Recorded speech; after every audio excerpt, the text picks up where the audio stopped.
Hello, everybody. Good afternoon. Welcome to Utah Games Launch, the #1 online stream of student games pretty much anywhere in the world.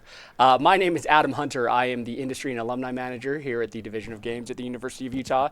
And with me is the man, the head honcho himself, Dr. Michael Young, who Hi, is everybody. the chair of our department and kind of the boss of, well, everything you're going to see here today. I am barely the boss of me. So, hey. So what do you think, Michael? What do we have in store today? What is Launch? Launch is the Division of Games annual end of year open house celebration where we have all the games that our undergraduate and graduate students have been working on for the whole year on display on the stream and around the building for people who can make it to come down and sit down and try out. And it's, we've been doing this type of annual showcase. This is the first year that or the second year that we've done it as the Division of Games, and before that, 13 years of doing it as the Entertainment, Arts, and Engineering program here at the University of Utah. So it's an awesome opportunity for the students to really show off the work that they're so passionate about and that they've given, a significant amount of their last 9 months to build. It's terrific. That's something that I love about the program. Obviously, I like the program a lot. I want to cheerlead for it, but we are a very practical-based program. A lot of our students, both at the graduate level and the undergraduate level, they are making games. That's what they're spending their time doing. So that's what we are going to be viewing today. As far as what the plan is, well, we have an entire afternoon of content to showcase for you. First, we're going to start off with our capstone games. These are going to be our undergraduates who have been working on teams for the past 9 months to publish an actual bona fide game that all of you who are watching will be able to play on Steam or whatever platform that they are releasing their games on. Intercut between all of that, in between the game breaks, we're going to be showing things from some of our classes called Machinima, alternative game development, traditional game development. We'll be showing you some of those smaller projects. And then about halfway through, we will switch over to our alternative controller games. These are games where, well, I mean, it's basically how can you turn something that's not a controller into a controller. So how do you turn a stuffed animal into a controller? How do you turn a seesaw into a video game controller? So we'll show you those, and then we will end with our graduate showcase. These are our second-year graduate students who have also been working since September on games that they are now publishing and making available live to everybody. So after we get through all that, we'll then wrap up with Michael and I again, and we'll share some words of wisdom with you, and then we will go from there. So we'll take a quick break really quickly. Michael, do you have anything to add before we? I can't wait to see them myself. I've been wandering around the building, and I'm going to be watching the stream, and I can't wait to see. It's an amazing lineup. Yes, it's going to be fantastic. So we'll see you in just a few minutes with our first capstone games.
No, you're good.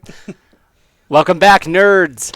Hello, everybody. For those of you who are just tuning in, this is Utah Games Launch, the showcase of the Division of Games at the University of Utah, all of the games that we have had. Despite what the lower third just said, this is not Michael Young. This is Fernando Rodriguez. I'm not Michael, everybody. Hello. It's a trick of the camera. We changed him into a bearded man all of a sudden. So, Fernando, what are you here for? What are we going to see right now? Right. So I'm here to introduce you all to our Capstone project. Capstone is the final sequence of courses that our undergrads take in the BS in Games. And it's a year-long game development process. We have over 200 students split into teams of anywhere between 24 and 30-ish students, and they all work together across the entire academic year to make these amazing games that we're going to show you right now. And I can talk a little bit about the process if you think it would be helpful. I think that would be great because last time we checked in with these students, they were halfway through. It was during play. They had been going through the prototype and everything like that, and they had been working towards an alpha. But for those people who aren't too familiar with the process, how do they get from the very first day of class to where we are right now? Sure. Yeah. The class begins with pitches. Everybody in class pitches ideas to each other. We start narrowing the ideas down based on popularity, which ones we think are most feasible. And we start with anywhere like 200-ish pitches. We narrow that down to about 30, then 16, and then finally we get to our top 8. And these are the 8 games that we're going to show today. The first semester is really dedicated to nailing down what are the main mechanics, what is the game going to be, and then giving us by the end of the semester, like you said, an alpha, a good sample of what the game is going to be. And then we have our second semester in the spring that's really focused on adding content and polish and finishing touches and getting these games looking as amazing as they look. Awesome. So let's talk really quickly. let's talk like game developers. How Sure. how are the teams comprised as far as the disciplines? What engines are they using? How does the actual game itself get made? Absolutely. Yeah. So teams are split somewhat evenly across different specializations. We ask students at the undergrad level, we don't have any tracks, so it isn't like we have just X number of producers, X number of engineers, but we do ask them what their interests are, and then we use those to try to distribute teams evenly across those roles, but also keeping in mind what are the needs of the prototype, right, or the game that they're making. So some teams might need more art, some teams might need more story, some teams might need more production because there's more things going on, and then we take all that into account to form the teams. And then as far as, can you tell me the second question again? Engines, platforms. Who determines Yeah. what that aspect of Right. things So are? the platforms are entirely determined by the students. So they decide what platforms they'd like to use. They can use, big commercial engines like Unreal.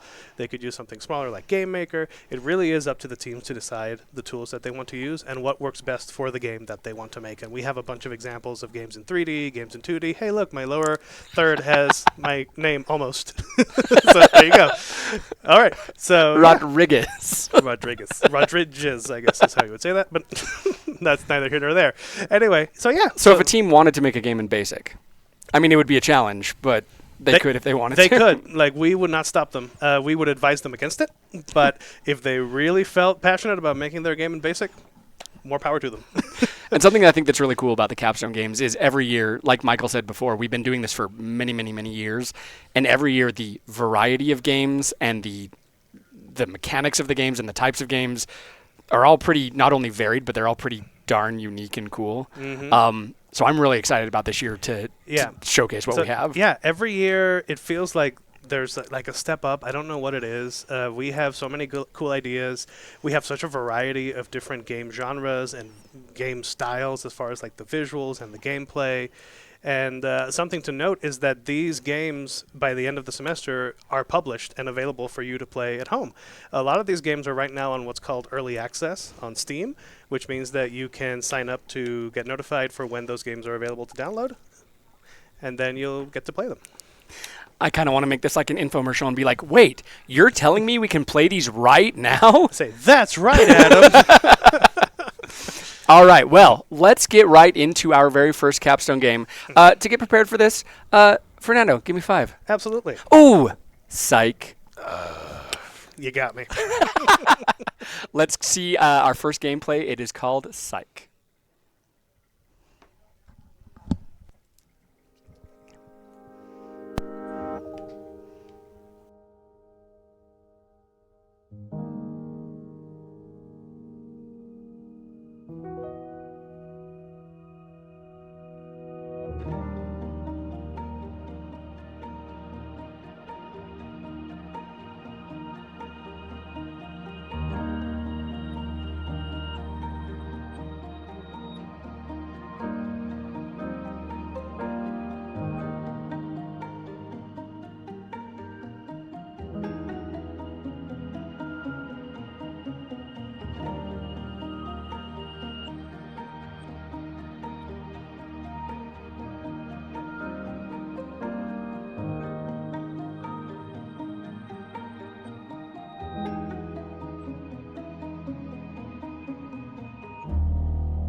Alrighty, that dizzying experience, which reminds me, part of MC Escher, part of that final scene from Interstellar where he's in the bookcases, that was a game called Psych, and with me I have some of the Psych dev team.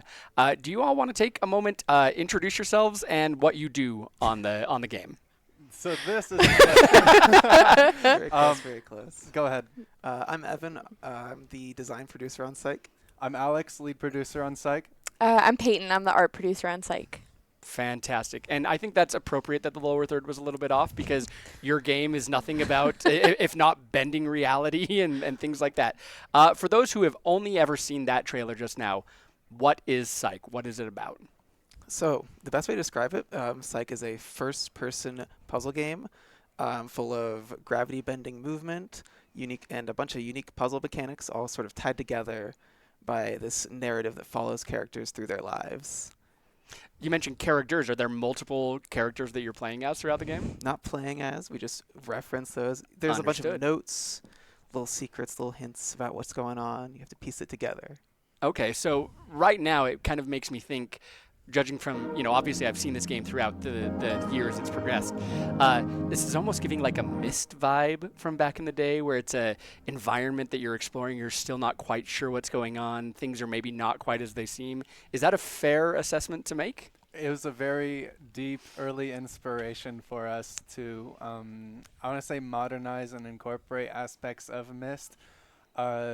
Rather than where Myst is like alternate dimensions, figuring out how those alternate dimensions work. Psyche's more of a how does this weird twisted reality work in a way. So how does this weird twisted reality work? You're climbing up on different axes of gravity. Is that the best way of describing that? Yeah, I want to say our earliest inspiration for the movement mechanics was MC Escher, which involves a lot of architecture that manipulates your gravity as you're walking along it. So as you'll see in this gameplay footage we have going right here, most of the environments incorporate that sort of 360 non-Euclidean navigation and exploration. So when you talk about non-Euclidean, are you, not to get too technical into it, but are you actually having, instances that are being loaded as you're going in through different volumes and things like that, where it's not actually just one level that you're playing through? Well, this is really convenient because you're currently looking at an infinite staircase. I didn't do that on purpose, but I'm going to take credit for it. Yeah, that's just one of the couple examples. We have some interesting, I want to say, secrets here and there.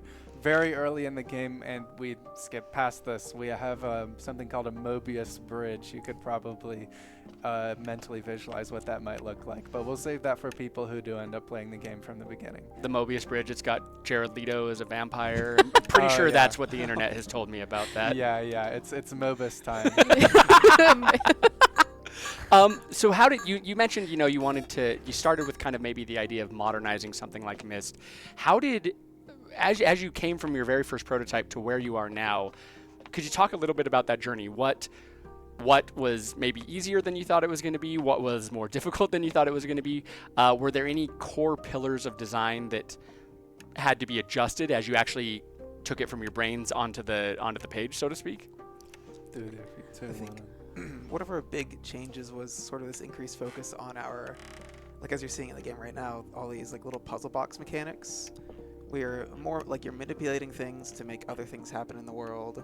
That wasn't as much of an inspiration early on, and then it sort of shifted towards more of a focus as we moved into it. Like we're still using this like weird gravity, but the way that you're sort of blocked through it, your way you're forced to interact with it is through these really cool little puzzles. Was that something that came about because of necessity as to how the levels were being designed, or was it something that, as you were playtesting it, you found people were having more fun with that aspect of it? I think it was definitely in the more of a playtesting world. We like, yeah.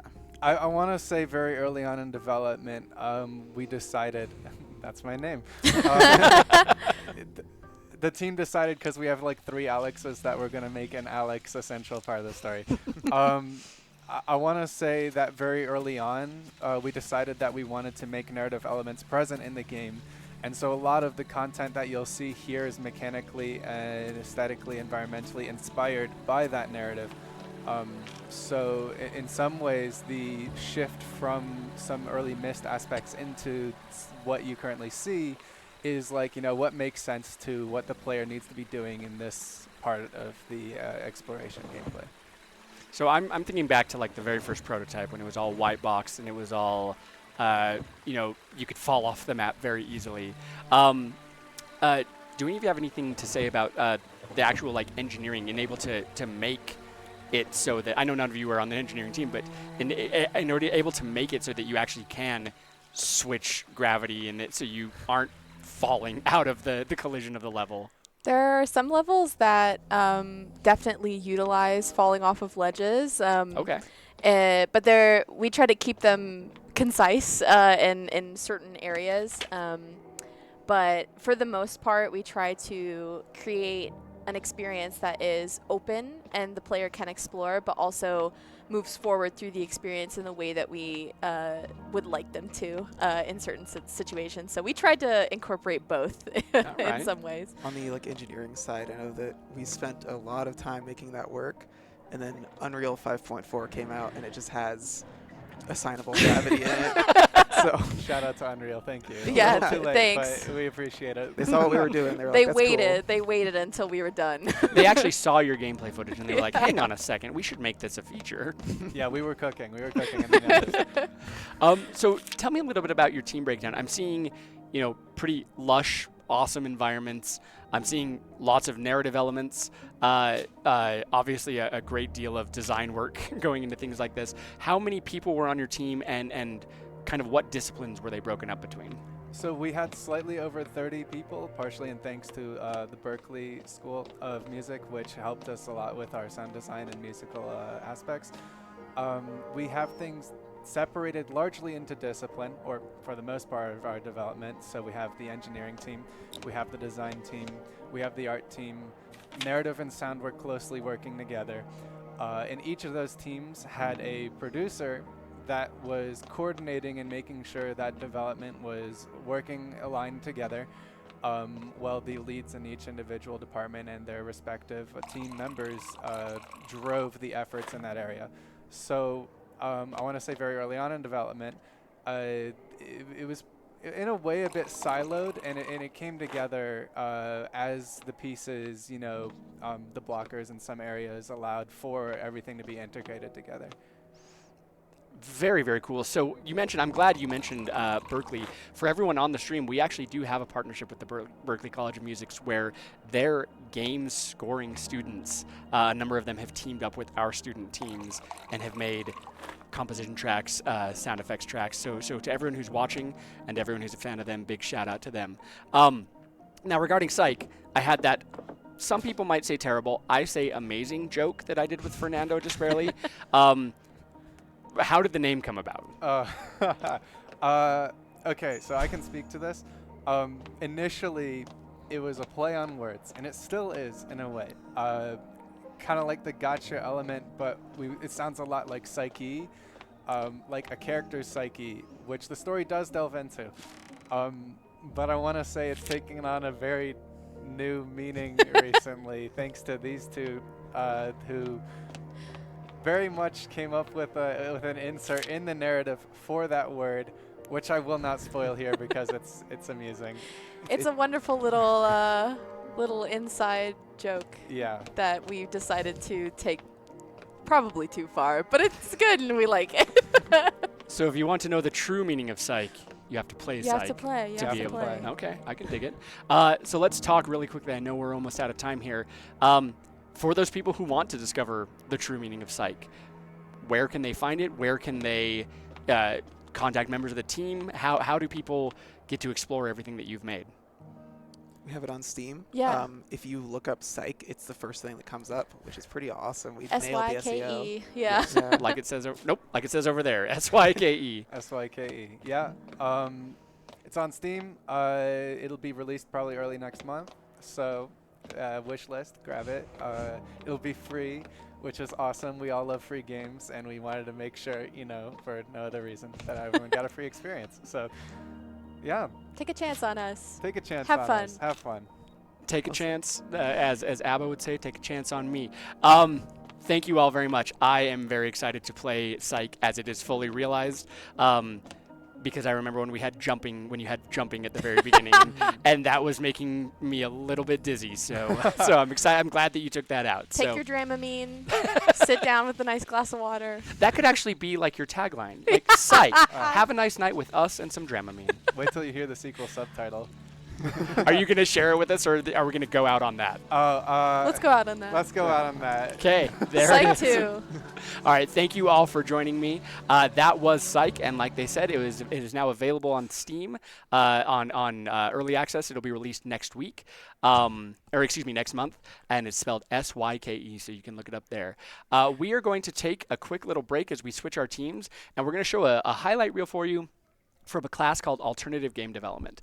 What is Alternative Game Development? Well, it's an undergraduate class that people take where they explore games that are made for purposes that are not entertainment. So, education games, advocacy games, advertisement games, art games, things like that. So let's showcase some of our alternative game developments. Our alternative games that some of our undergraduates have made over the course of a semester. Hi, my name is Greg Bayless. I'm one of the professors for Alternative Game Development. Alternative games are games that have an express purpose beyond just entertainment. And so whether they are educational games or medical games or activist games, each of them is trying to say something bigger about what it means to be human. And each of them is trying to expand the realm of possibilities for the types of gameplay that can exist and the types of topics that can be covered in games. And so we're so excited to celebrate these students' work. They've been working on these games for somewhere between 6 and 10 weeks, depending on the section. And so these aren't going to be the most polished games ever, but I can promise you that they have really interesting messages. They may or may not look like games that you've seen before, but each of them is going to be trying to convey an alternative message beyond just entertainment. And so please join me in celebrating their work.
April 24th, 2024. That's today.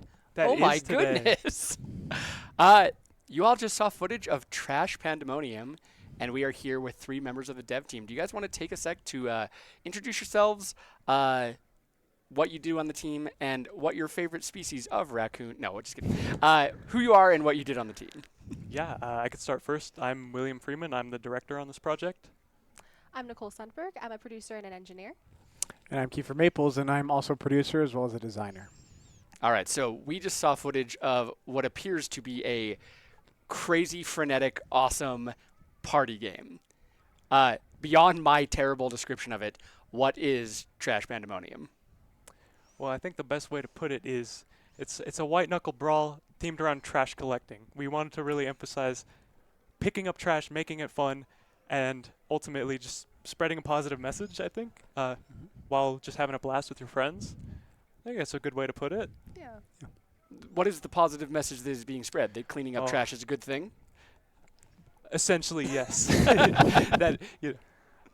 Oh, sorry, I got a message. No, that's okay. So, in Trash Pandemonium, you are playing raccoons that are picking up trash, and you are battling your friends to pick up the most trash, to knock them out of the boundaries, things like that. Talk me through a normal gameplay loop of what can someone expect when they drop into a round of Trash Pandemonium. So with Trash Pandemonium, we kind of split it into 2 phases. We have our trash collecting phase, which is our first phase, and our second phase takes you into a really fun mini game. We call it our final showdown, and there's tons of variations there where the trash that you collect gives you points and gives you stat boosts as you collect more trash and deposit it. And that carries over into your second phase, where you're then given an advantage if you collect more trash over your peers, which you can use that to wreak havoc and just have fun. Yeah, essentially, if you've ever played City Trial and Kirby's Air Ride or Smash Run on Smash Bros. 3DS, same rule set applies. More or less, party game, fun. So how did the inspiration? Did you all start as a team thinking we want to make a party game? How are we going to theme it? Did it always start with raccoons? How did it come to be from its inception to where we are today? Yeah, I could talk a little bit about that. Originally, I mean, there's kind of a running joke in the capstone games this semester. Every game was like a roguelite. At least there were 2. You'll see them later. We originally wanted to do that, or at least I did. And then I was like, no, this is not going to work. I want to design the game so we could play test it at this event right now and just have as many people come to our display and have fun as possible. It always started with raccoons. We started, the game was originally built around the verb smash and grab, which we turned into trash and grab. That was our old name, and then we finally moved to Trash Pandemonium. We just wanted some way to incorporate raccoons. Trash Pandemonium. That's the name. That's the joke. That's the name of the game. Yes. So when players are playing each other, is it local multiplayer? Yes, correct. Local multiplayer. We are lucky enough on Steam. We will have Steam Remote Play enabled, so players can play remotely by joining other players' desktops. Mostly on a friend by friend basis. No network multiplayer. It was just outside of the scope of our project. Understandably so. Yes. I remember when we were talking during play and when we were looking at your game during play, it was already to a state where I think you had pretty much nailed down the collecting mechanic and the battling kind of brawl mechanic. So what have you been spending the last semester doing? As a team, not just the 3 of you. Lots of polish. We've added a couple new mechanics, like being able to throw trash, and then just like making sure we have as like really nice, really like well-designed maps, as well as some new final showdowns, which are those mini games at the very end. Just making sure that players can have as much fun as possible. Awesome. And so it looks like you mentioned maps. How many levels are we talking here? We have 3 main levels, which are a city map, a beach map, and a mesa map. And man, I'm not even sure what we're up to for the final mini games. We're above 12, Yeah. which is incredibly impressive. Each one is very unique in its own right. And players don't know which one they're going to encounter until it starts. Yes, Oh, that's Yeah, correct. it's randomized. That is so great. And then I also saw people were unlocking. It seems like the big unlockable thing is hats. Yeah, so currently, as we push the Steam, we're letting players have all the hats immediately. Our game, as all games are here, is free. So if we had a little more time, we would want to do like an unlock system. But as it stands right now, it's fine to just give players some extra content for free and see what they do with it. Just a way to customize, and also it was another way for us to give Easter eggs to our fellow sister studios here. Basically, just getting a hat designed around their game that players could also wear, just paying Alamo to them. So there's the psych hat that is twisted around, and there's the Pogo Rogue hat with a giant spring on it, things like that. Yeah. So this what we're watching here. This is one of those showdowns that you're talking about here. That's correct. Yeah, this is our dodge bomb minigame. Basically, players have 3 lives. If they get hit by a bomb, they lose a life, and if they fall off a map, they will also lose a life. And the bombs are falling from the sky, it looks like. Yes, bombs. Oh, whoa! That guy threw it really far. Oh, it looks like player 1 has lost some lives. Yeah. Oh, wait, did player 3? Oh, player 3's down. Okay, now we're just doing a live commentary on it gets really heated I'm sure they're like screaming at each other in the playroom. We get really intense during our playtests. It's a lot of fun chaos. So I imagine you, maybe more than any other Capstone game, you guys were probably playtesting early and often, I would imagine. Yeah, honestly, quite a bit of playtesting. Were you running those just in the Capstone class? Were you inviting the public or other U of U students or anything like that? It was mostly internal. Honestly, we didn't really get as many playtests as we would have wanted, just because finding controllers for testing a local multiplayer game could be kind of tricky. And I mean, well, and I'll say this, speaking as someone who's been there, you never get as many playtests as you want. Exactly. So we're almost out of time. It looks like we have a victor, the Yellow Raccoon. How do people play Trash Pandemonium? You mentioned Steam. Tell me about that. Do you have a Steam page? Do you have any sort of social media, anything like that? We do have a Steam page. Everything is available also on our website, trashpandemonium.com. And there's a link to our Steam page from there. We also have an Instagram, Trash Pandemonium Game on Instagram. Yeah. Was Trash Pandemonium just itself taken on Instagram?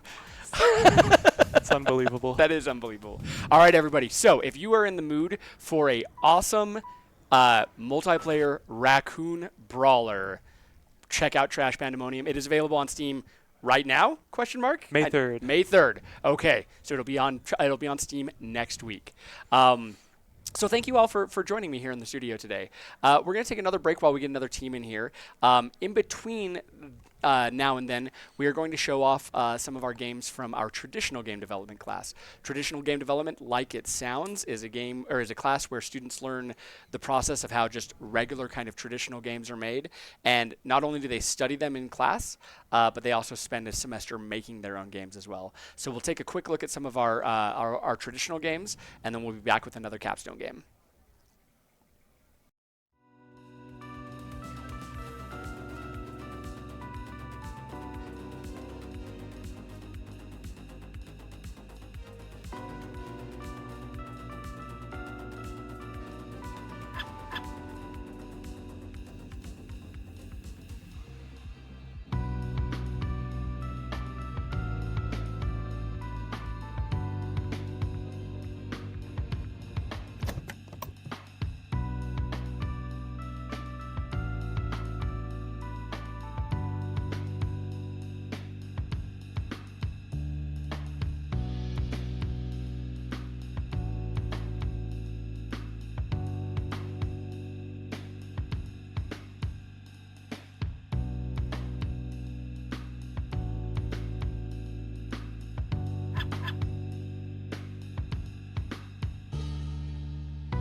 Soon may the Wellerman come. I am unabashedly in love with sea shanties.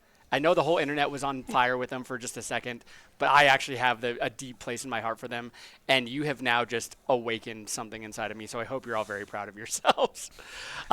Everyone watching at home, that was a game called Barnacles, Beers, and Brawls, or Triple B, I believe we call it around here. I have some members of the dev team here with me. Do you all want to take a moment and introduce yourselves and what you did on Triple B? Yeah, so I'll go first, I guess. I'm Jackson. I am the producer and also like the vision holder, so this was kind of my idea. And yeah. I'm Matthew. I'm one of the designers on the game, and I also did all of the sound effects. I'm Scott. I'm an environment and tech artist on the game. All right, so right out of the gate, what the heck is this game? It is one of the more bizarre games, and I mean that in the most complimentary way I possibly can. It is one of the most bizarre games that I've seen come out of Capstone in a little bit. What is Barnacle Bears and Brawls? What is the core gameplay loop? What are players trying to do while they're playing this game? Right, so one of our just like pillars, design goals, was just making this game very goofy, very silly. We were inspired by like cartoons like SpongeBob or like One Piece, generally just very goofy pirates. We didn't want it to be dark and gritty. So with Barnacles, Beers, and Brawls, we have this really goofy main character, Gingerbeard. A lot of people are big fans of Gingerbeard. In some interesting ways. Yeah, in some interesting ways. Is there fan art of Gingerbeard already out there on the internet? We think there's a little bit, yeah. There's been a lot of asking for fan art and some stuff. Yeah. Hey, you got to give the audience what they want, right? Exactly. Oh, truly. Okay, so you played Gingerbeard and you are operating a tavern? Yeah, you're operating a tavern, and the main customers are these like goofy little fishmen. In the game, you'll see like a bunch of them walk in. They all have different colors, like Yoshi's. They'll just request a bunch of beers. You have to go and fill up the beers, bring it to them, and when they're done, you go and clean them up. But sometimes those fishmen, they might not be happy with your service, and they're going to want to like block your way and want to just go into fisticuffs with you. So you're also going to have to brawl with them, hence the brawl in the title. How, Jackson, you said you were the vision holder on this. How did this come to be? How did this come to exist? So I'm going to be honest. Let's just say the pitch day was coming up, maybe even that night, and I hadn't done anything, but I just watched the movie Roadhouse back in the 80s, and I was like, I want to play as Patrick Swayze, but I'm like, that would be a little bit boring if it was just a normal bar. So why don't I just add like, what's bar, pirate? Let's add some Lovecraftian bits that kind of got in there, kind of didn't. And that was kind of the pitch. It was kind of thrown together in a night of me just like, Roadhouse was a really good movie. That was really nice. So yeah. So Ship House, basically. Yes, exactly.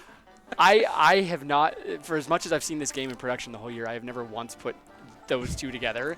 Now that's all I'm thinking about is that Gingerbeard is just an iteration of Patrick Swayze, and that makes me so happy. Good. I assume you probably don't rip people's throats out, though. That would. I was so tempted, but I don't think it could have made it through. But yeah, I was really tempted. All right, so as you guys were making this game, tell me about your team. How many people were on it?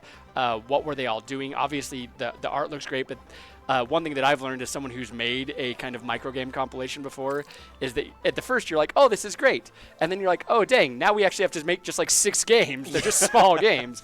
How big was your team? What was everyone spending their time doing? Yeah, that's first of all very true. We didn't realize until halfway through. I was like, yeah, we are making 4 different games. Whose idea was this? And I had Originally, we wanted to make like, what, 10, 20? 10, Like, we were very ambitious.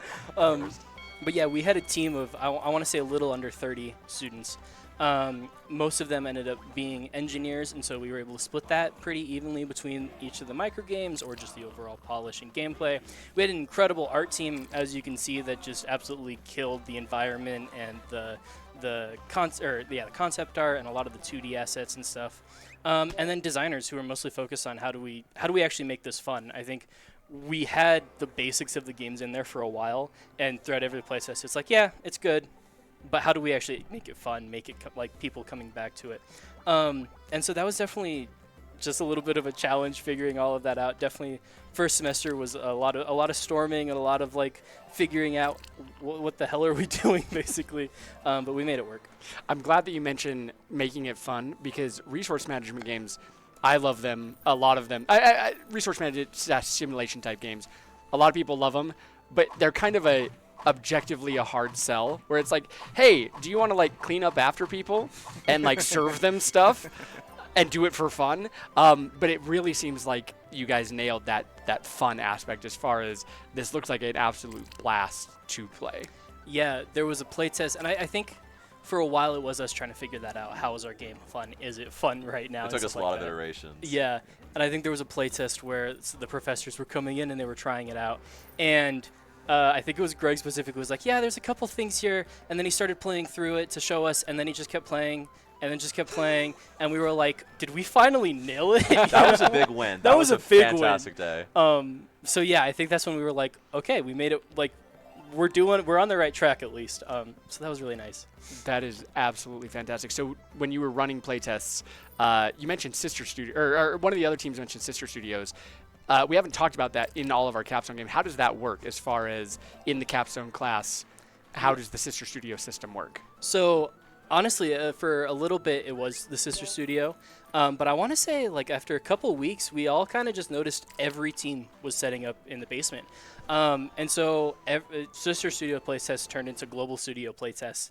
And so it gave us a chance every couple weeks to check out every game and be able to playtest every game and get tons of feedback, which really worked out. And I feel like made a really close Capstone team, or class in general. Because there's a bunch of people on different teams that I consider really close friends, and hearing the stuff that they're going through and stuff like that's really cool. That's something I think that's really great, is that even though someone else isn't working on this type of game, they're having very similar problems, right? Like, oh no, we need to figure out how to do this. Does anyone know how to do this in Unreal? Having that collaboration between teams, I think, is always awesome.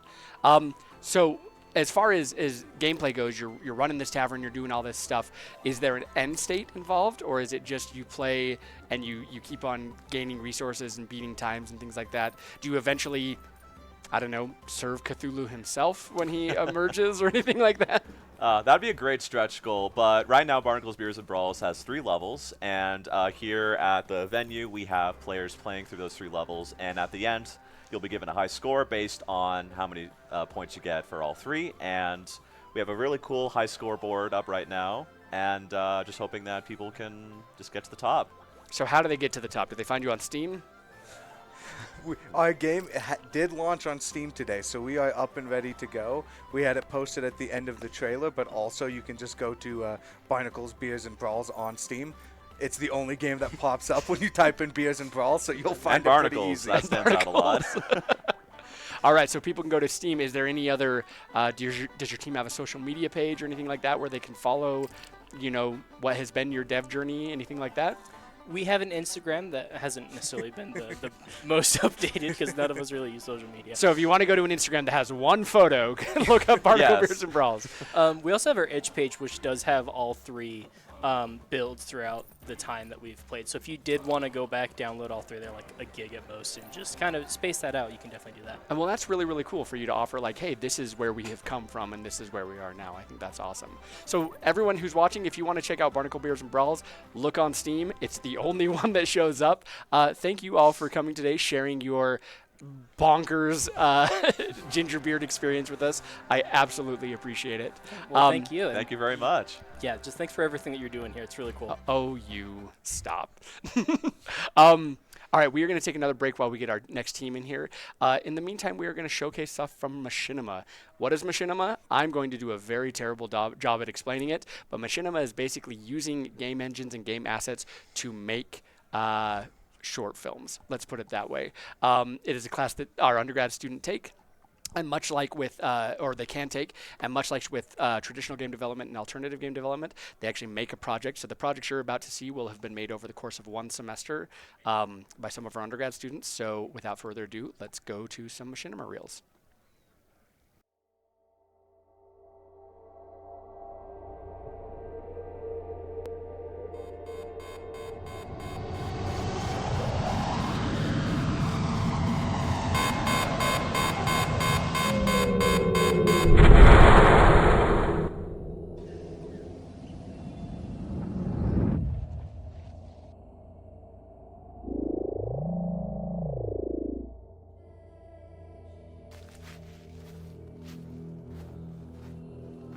No one lives forever. I was meant to die on the battlefield, just another sacrificial lamb sent to the slaughter. Our blood oiling the machine of their war. It's a price we all have to pay in the end. My friend paid it in full, but I have yet to settle up.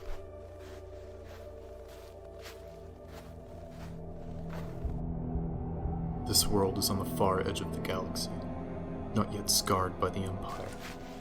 The things they would do here, were it not for my fellow soldiers on the Karth, I wouldn't have even known this place even existed.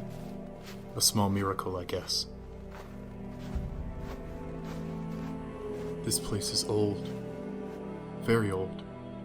Signs of age have taken over most of this place, but it's still clean and maintained. Like an old tombstone someone still takes the time to visit. Something in there is calling to me. I can feel it in my bones. Could the old legends really be true?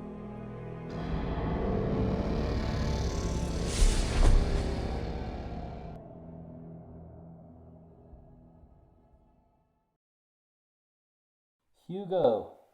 Hugo! Hugo! And Kidu?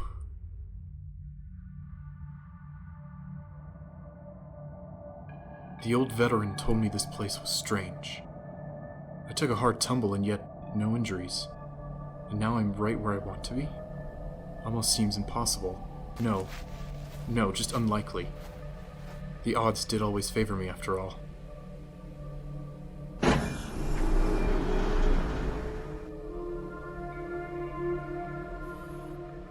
Follow.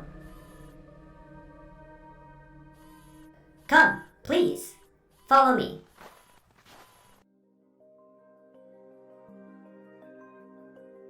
What is this place? The absence of ending. You are the first in a while to arrive here. I hope your journey was pleasant. You may speak with a compatriot ahead regarding your request. How did you...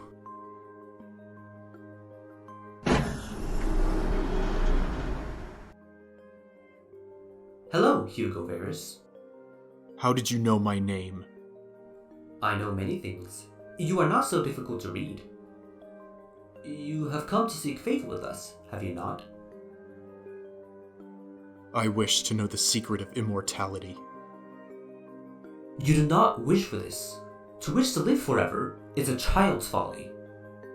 Is that so wrong? Do you not want to suffer death? Why should I have to die? What great joy do you think this will bring? Do you truly wish to live so long that you will accomplish every little thing you have ever wanted to do until nothing else gives you joy?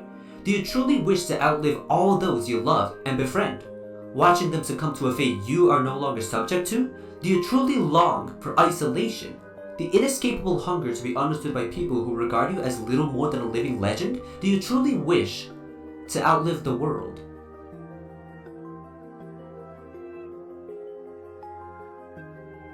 You are afraid. You fear suffering the same fate as your friend. Moreover, you fear that he will not be there after you die. To be honest, I'm not even sure there is anything after we die. Such is the cruel mystery of life, and the beautiful hope your kind is renowned for. Can you not see that beauty? That you may meet him again one day? Can you not see the twisted dream in wanting to never meet death, to never even have the chance to see him again? It is that inevitable end that gives mortal life such rich meaning. But alas, I will offer you the choice that I offered those before you. I can grant you what you seek, but you will be unable to return, trapped for eternity. Or you can return to your home and continue your life. You will meet no opposition. Iverfall. The city was once the beacon of the civilized world. Justice no longer finds its way through the laws of this city.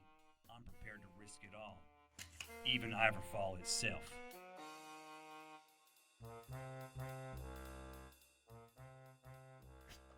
How is he not down yet? This is impossible! What did you put in this?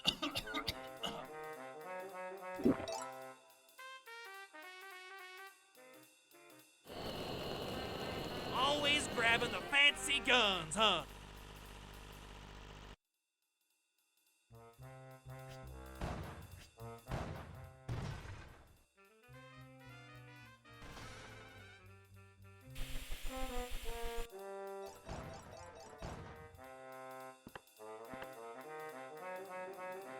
Flintlock, even stripped of your badge, you still don't give up playing the savior, do you?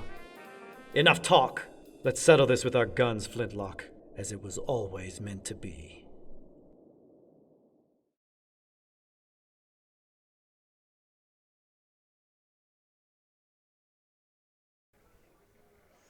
I have been sitting here for minutes and minutes trying to come up with some sort of pun on Iverfall, and the best I can have is Ivor tripped and then Iverfall, but that's a terrible pun, and so I shouldn't have even said it.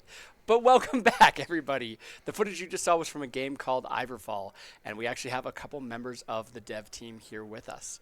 Do you two want to introduce yourselves? Tell us what you have done on Iverfall, and well, your names as well, please. All right, I am Kyla, and I am the lead producer and the project manager for Inquiry Games. And I'm Luke Cairns. I'm the lead designer and I'm also a producer for Inquiry Games. All right, so what is Iverfall? A twin stick shooter, yes. But fill in the blanks, please, because that is not a good enough description.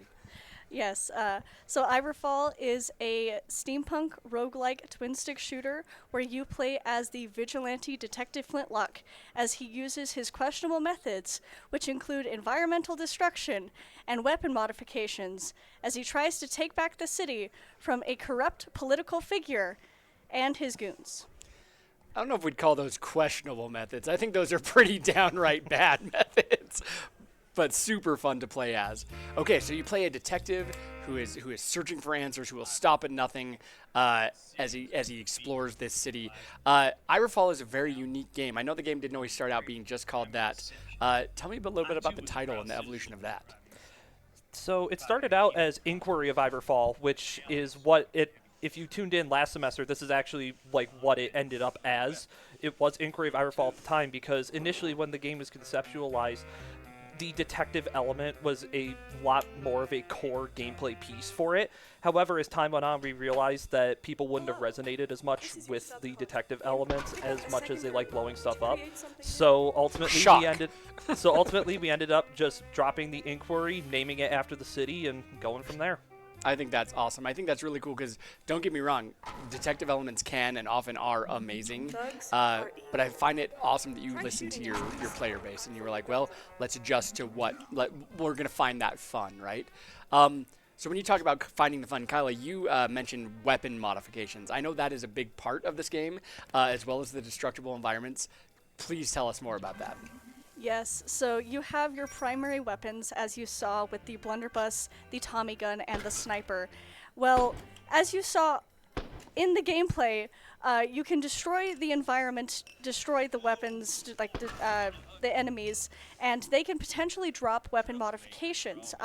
You saw a cog, you saw a little lightning bolt for electricity, and you saw oil. You can pick those up for weapon modifications, and that will alter the base behavior of your primary. Each of the modifications happens on your primary, so each the blunderbuss, the Tommy gun, and the sniper will all have different behaviors based off of those weapon modifications. So you'll have up to, I believe, 9 modifications. 9 modifications. If you include just the base guns itself, there are 12 different ways to play, and if you throw in power-ups and different other items in the game, there are even more than that. That is fantastic. So you're going for the fast-paced arcade-style pick-up-and-play and destroy. Is that correct? Yes, very much so. So this is a game, I know that throughout the 2 semesters that you've been working on this, you had a lot of time playing in the gymnasium, trying to, I am really glad I mentioned that when I did. The little bouncy saw gear thing, I know that that's gone through a lot of iterations. When you talk about all those power-ups and everything, was it difficult to dial them in? Or did you just find hey, whatever the cool, most awesomest stuff is, that's what we're going to put in there? So the design process for this game is something that I personally was very intertwined with, and balancing this game was probably my biggest struggle I've ever faced as a designer. There are so many moving parts and different elements and ideas and so many moving pieces that trying to conjoin it all into one fluid functional experience was really hard to nail down. But as time went on, we ultimately ended up kind of honing in on the balance and finding that right niche, exactly where we wanted to be. You died? So you mentioned that's one of the, and definitely balancing stuff, especially when there's a ton of variables, that can be very, very difficult. So I'm glad you found a place where you're happy with it. Kyla, what about you? More as the producer, getting this game made. Were there any challenges that rise to your mind as far as oh yes, this was the big hurdle that we had to clear? Pretty smooth, honestly. There were a few little hurdles. For instance, the second half of our big sprints. So this semester that we just got over, we decided, let's add some narrative. So wanting to find some voice actors, which we actually got some professional voice actors, believe it or not.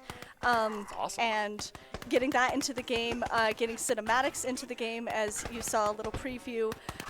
We also decided 1 month away from release to add a mini boss instead and make some little minor tweaks to our base gameplay. What could possibly go wrong? Exactly. But it's been very, very smooth, and our team has been absolutely incredible throughout this entire process. That's awesome. As far as your team breakdown goes, did you have, as far as those balancing things like that, did you have an abundance of designers? Did you have a lot of engineers to get it all working correctly? How did the breakdown of your team go? It ultimately ended up kind of working out almost exactly how we wanted it to be. We ended up having everybody on the team ended up pulling their weight in every regard, and we ended up having a decent spread of everybody on the team. Like, we had a good number of engineers, a good number of designers, so we had enough to where we could allocate the resources we needed, but not like oversaturate in one specific thing. And if that did happen, we just shift them over, and everybody was willing to do so. Oh, that is fantastic. That is like the ideal situation for a student game. All right. If people want to play Iverfall, I noticed that you at the beginning it said Steam and the Epic Game Store. I think you were one of the first undergrad teams to go to the Epic Game Store. How do people find you? Just Steam, look for Iverfall. Epic Games, look for Iverfall. Is it available now? Yes, we are actually available now on Steam, and within the next few days, we will be available on Epic. Our store is available, but we are currently in the process of getting our build validated on Epic Games, but within the next few days, it will be available.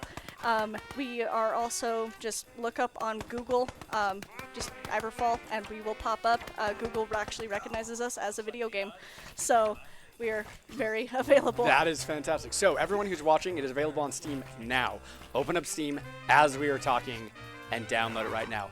Thank you both for joining me on the couch today and for showcasing your awesome cel-shaded steampunk twin stick weapon upgrading chaotic adventure with us. Thank you for having us. Yes, it looks absolutely fantastic.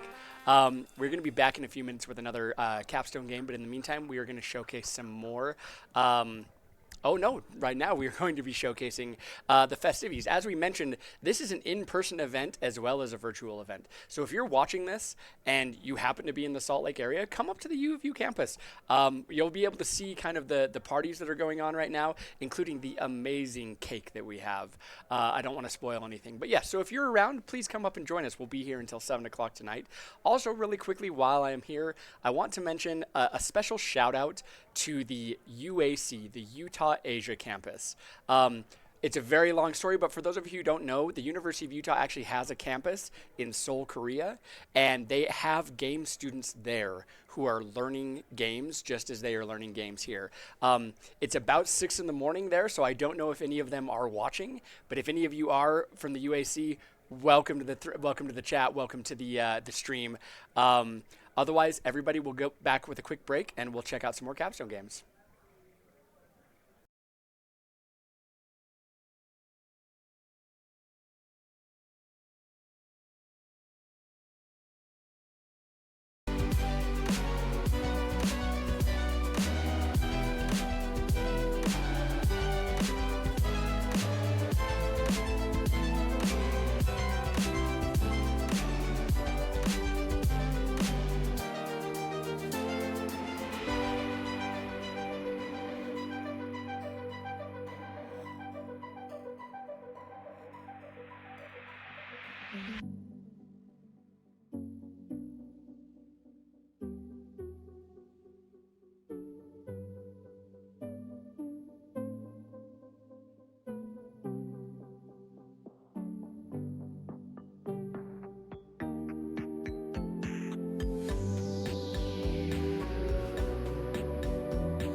I don't know what it was, but that kid saying, "Can you please tell me my name?"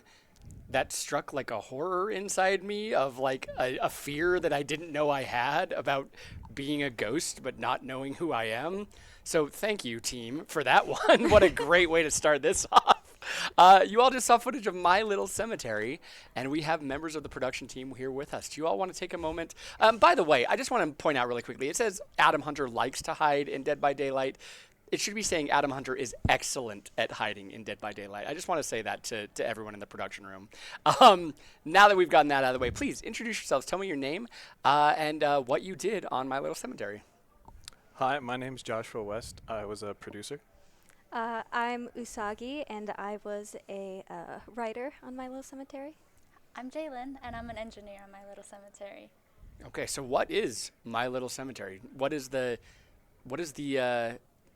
elevator pitch for someone who's never played the game before, who's never seen it before? Sure.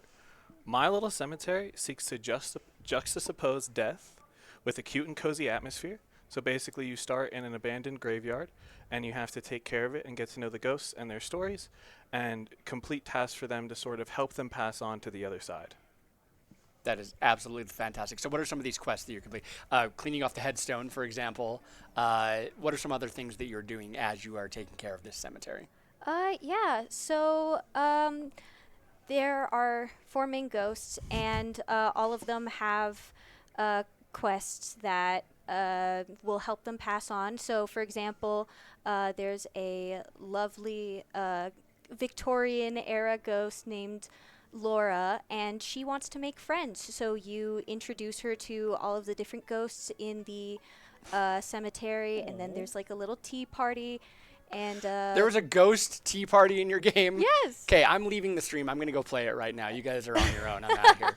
You should. It's so cute. Sorry, continue. That was something I did not know that I wanted, and now that you've said it, that's all I want in a video game is a ghost tea party. Yeah, so there's ghost tea parties with the child ghost from the trailer, Ben. You help him find out his name. You help him like try to make peace with everything that's going on. And we, like, the writing team really wanted to make the ghosts have like not just a relationship with the player, but also feel like real people, you know? So we wanted them to have a backstory that wasn't just like as two-dimensional as, oh, the player's here. Like, we wanted to make them feel like real people. So the writers really designed quests around getting to know the characters both as they were in life and in their afterlife. So, Usagi, I know you had a excellent story crafting teacher when you were taking a video game writing class. Yes. As the writing team was doing that, as you were creating narratives, I'm curious, did you create any sort of internal bios that the team could use as far as, like, even if this isn't all the information you're going to use in game, this is everything you need to know about Ben as a person so that the artists can use it, the engineers can use it, things like that? Yeah, so our we started with like making bios for each of the main ghosts. And then the fantastic character designer, Leona, who also did pretty like almost all of the character art. She's amazing. She took those bios and made designs, and we like reiterated that. And Yeah, so pretty much all of the ghost designs, except for I think the one-off ghost, are based on the bios that we made for the characters.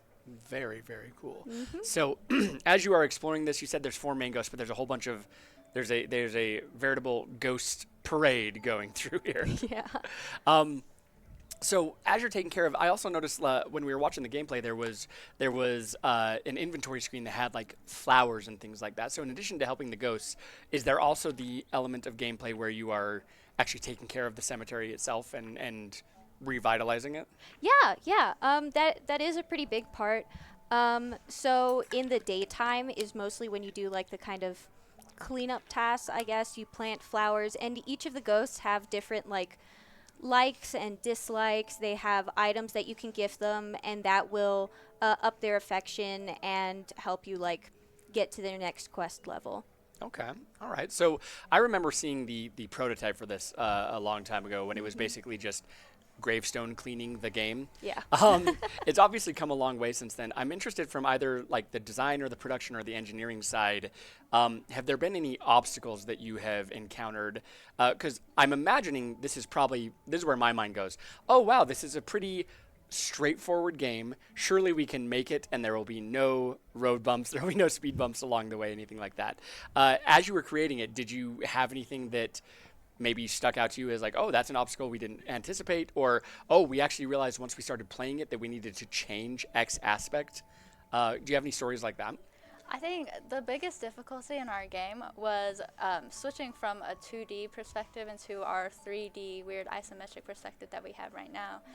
Collisions have given us a lot of problem, and then along with that, we have flowers. We also have flower crafting. We have decorations. We have animals that you can interact with. You can pet with animals. You can pet animals as well. And you can even give gifts to ghosts as well. Trying to get all those interactions together, a big team of engineers all on the same page, writing the same code and integrating everything together was a challenge for sure. But clearly we've done it. We've done a great job. Our game is amazing. Yeah. Every game that has animals needs to have the ability to pet animals. So I'm very glad that's a tenet of game design that needs to always happen. Oh, for sure. I want to talk technically really quickly. So you mentioned was a 2D game. Now it's kind of a hybrid isometric. Technically speaking, are these 3-dimensional characters that are walking through the world? Are they 2-dimensional? How are you handling actually collisions and volumes and things like that? Yeah, the collisions are done using capsule volumes that are built into Unreal, but all of these characters are sprites with back views, front views, left and right views, and then we just change the way it's facing based on the velocity in the in-game world space. So a lot of the movement stuff is just copy and paste from different NPCs, so we could reuse a lot of our code that we already did for the player character for all the ghosts. If you notice, the ghosts wander around too. They have life. It's very beautiful. That is awesome. So you mentioned you had a team of engineers. Oh, it's raining now. And you mentioned earlier you had seasons. Mm-hmm. So really, again, I really just need to stop this stream and just go play right now because you're ticking every single box here. On the team, was the perspective of switching from 2D to the isometric, was that something that was kind of always part of the design? Was that something that the art team played with different options and they came up with those, or how did you land on the art style that you currently have? Yeah, definitely. So after our prototype, our team obviously doubled in size, and we weren't really sure what direction to go. So we had a few meetings talking about it, and that didn't really come up with anything much. So what we did is we had a group of, I think, 3 surveys to finally get it cracked down, and after 10 hours later of the art teams meeting together, they finally decided on this 2.5 isometric view in Unreal. That is fantastic. I love hearing stories of teams that maybe they start in a direction, but then they actually explore the other directions to find out what's the most viable, where our artistic skills going to be put the most to use, what's going to look best for the game. So props to you on that. I know we're just about out of time here. If people want to play My Little Cemetery, how do they do it? Where do they go? It's coming soon on Steam. You can just look it up. All right, and it's My Little Cemetery. Remember, everyone, cemetery is spelled Cemetery. There are no A's in cemetery. On Also, just apropos of nothing, I'm glad that you guys chose My Little Cemetery as the name and not My Little Graveyard, because do you know the difference between a cemetery and a graveyard? No. Not at all. This is a fun little fact for you and for everyone at home. A graveyard is attached to a church building, whereas a cemetery is just a plot of land where people are. So there you go. Good thing we didn't add the church building. Because I would have taken you to task for it. All right, so look up My Little Cemetery on Steam, where you can have a grand old time making life from death, right? That was the tagline. Thank you all for sharing your game with me. Ironically enough, one of 2 games that we have this year that has My Little Blank as the title. So we'll check out one a little bit later with our graduate games. Otherwise, thank you all for being here and for sharing your game for us. Everyone at home, go check out My Little Cemetery. In the meantime, what we are going to do is we are going to take another break to get our other team in here, and we are going to go over to more of our alternative games. So the games that are being made for purposes that are other than entertainment that the students are making over the course of one semester. So we'll check some of those out, and then we'll be right back.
Digital Audio Wasteland, your playlist for the apocalypse.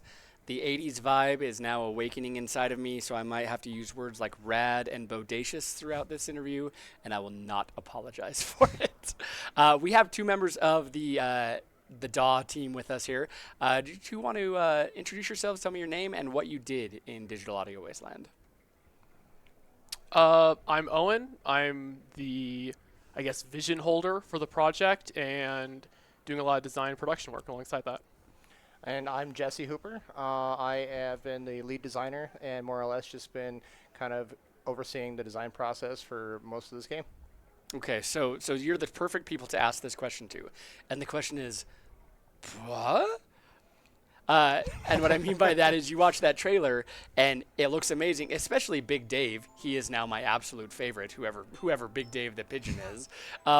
But what in the world is Digital Audio Wasteland? How does the game actually give me the pitch for what the idea is, and then give me the practical idea of what you're actually doing when you're playing this game?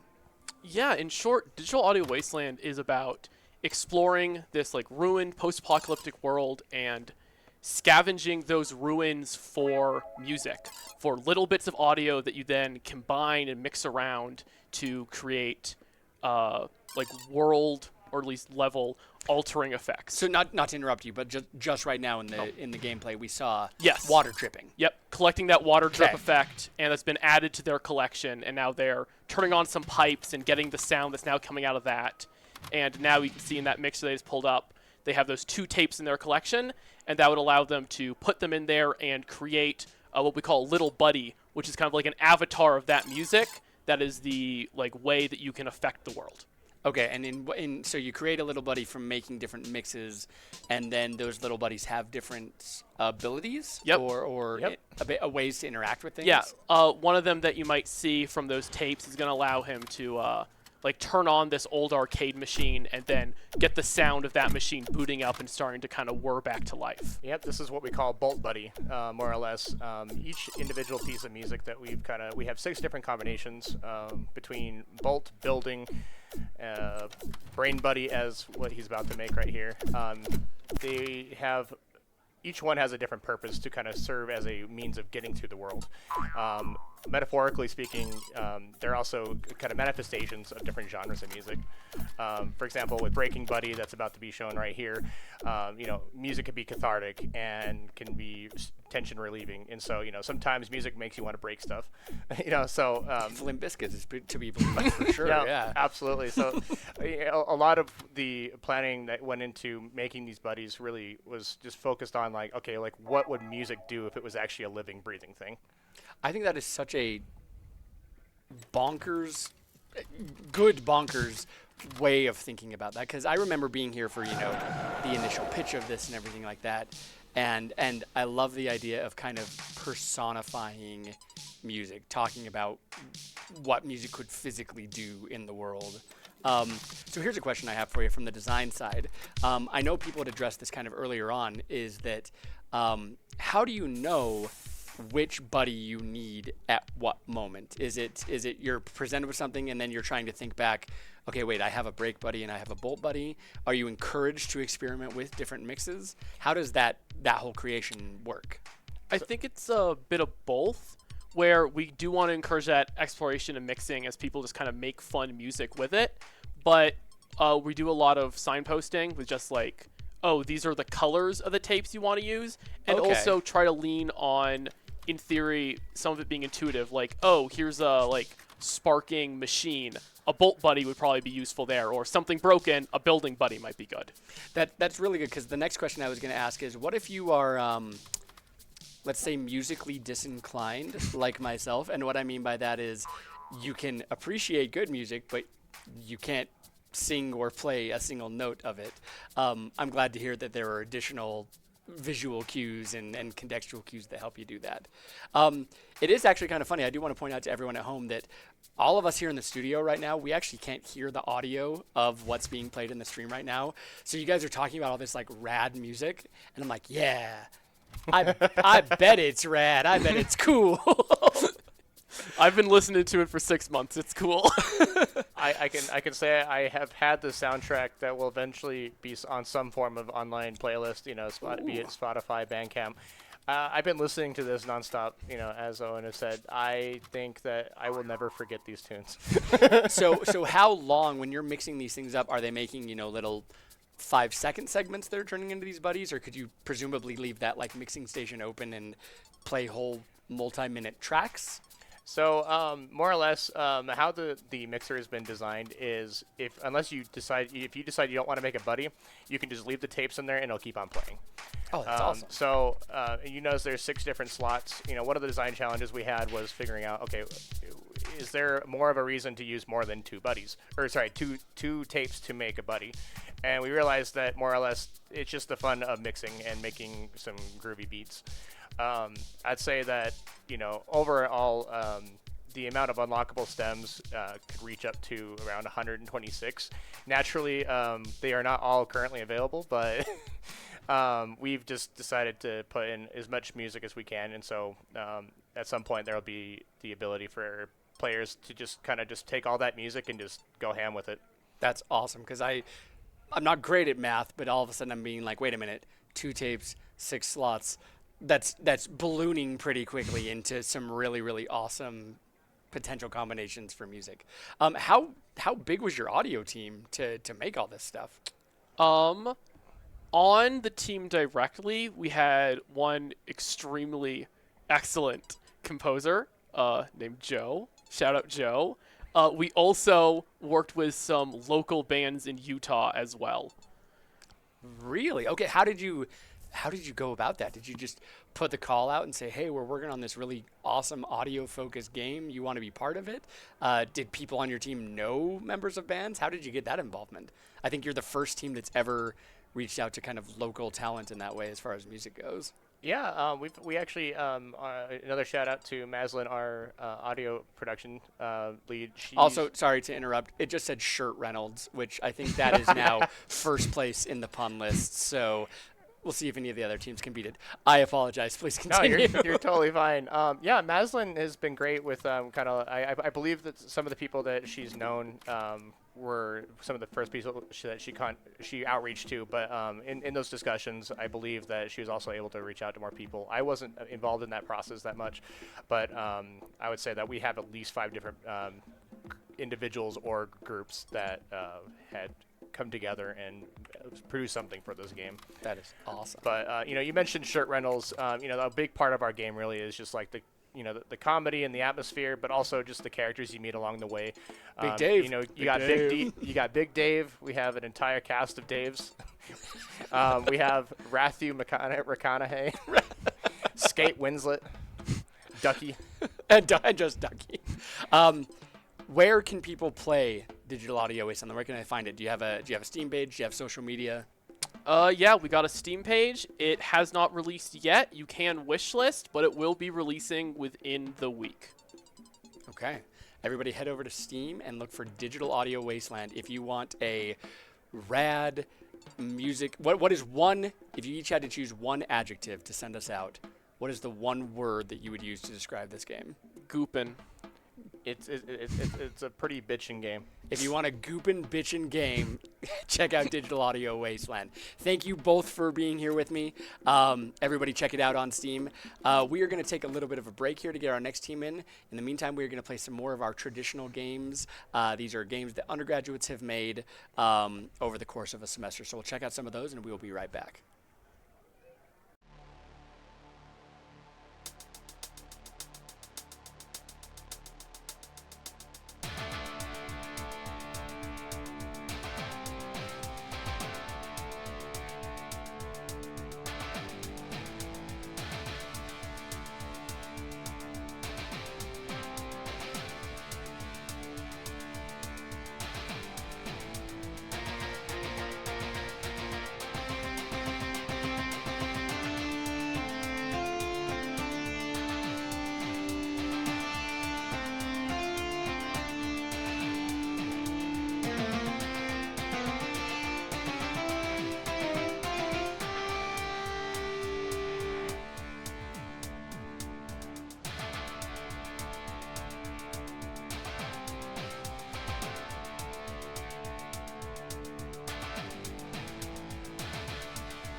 have a bouncing good time with Pogo Rogue. That was terrible. I apologize.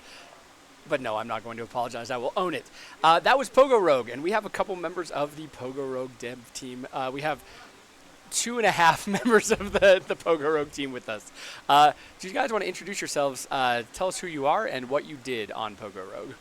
Yeah, I'm Cleveland. I've worked on some art and narrative producing as well as marketing, especially in these recent months. I'm Isaac. I did design, engineering, and production. My name is Ian Vogt. I was the general producer on the project as well as the user researcher. Is Isaac playing? Is that what's going on? Yes. Is that why he's here in spirit? He is here in cardboard. That is, I think, the best thing I have ever seen. Okay, Pogo Rogue. Tell me about it. What is Pogo Rogue? How is it played? What are players trying to do? What is the? Are you trying to fulfill the player fantasy of being a embodied pogo stick? Tell me all about it. That's a good question for Isaac. Right. So I came up with the idea for Pogo Rogue. Believe it or not, I actually came up with the name before the mechanics. I've always thought a pogo stick mechanic sounded fun. And I've always wanted to make a roguelike, so I thought of the name Pogo Rogue, and then I expanded on the mechanics from there. I came up with the weapon system as well, and then a lot of the other mechanics kind of developed along with the game, like the reloading on bounce, reloading on kill, etc. And then, of course, all of the wide variety of items and weapons that we have. All right, so you're just not a normal pogo stick, though. You have projectiles that you're shooting as you are traversing levels to defeat bad bugs, perhaps? Yeah, so basically the inspiration there, at least from the narrative perspective, is you're fighting against other robots. So, like, for example, you saw the robot bugs there and the robot Snell, as well as just other versions of bad robots in this evil future factory city. All right, so you are a sentient pogo stick roguing around defeating the bad robots. Exactly. I love it. Makes total. That's one of those sentences that, like, in any other world, people will be like, "What are you talking about?" And then you just say it's a video game, and they go, "Oh, yeah, totally tracks. That makes total sense."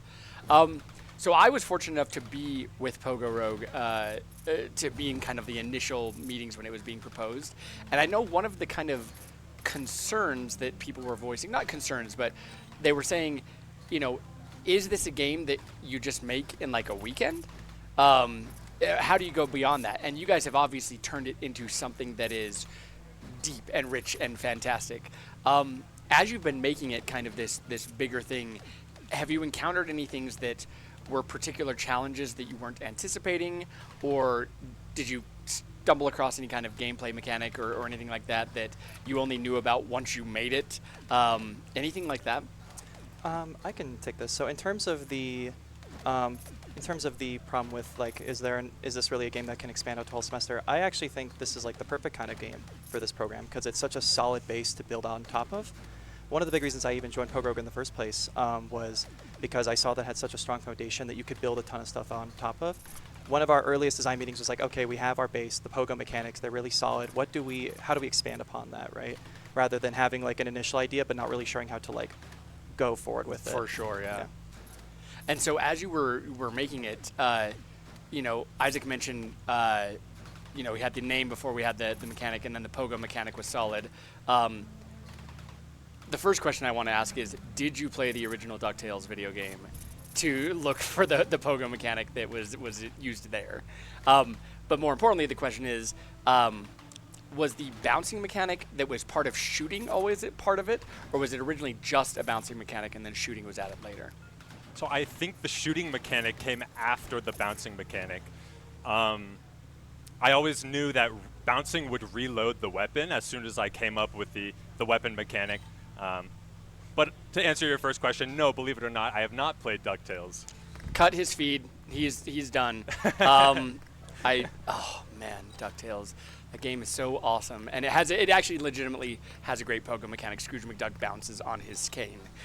Shovel Knight kind of copied it. Okay, so you're making Pogo Rogue. You're having really great foundational designs that you can then build additional power-ups with, additional guns. What is the team doing? Like, I know you mentioned you were doing marketing as of late. How has that been going? How have you been? That's kind of one aspect we don't talk about in student games a lot, is kind of the external drivers? How do we get this to be known by people other than those in our capstone class? How has marketing come about? How did you come up with an idea on how to get people excited for a Pogo game?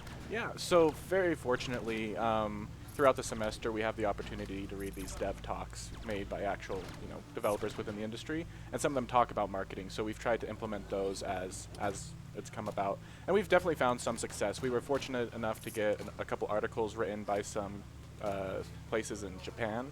So like 4Gamer sent out a tweet, which really surprised us because we didn't actually try out anything yet.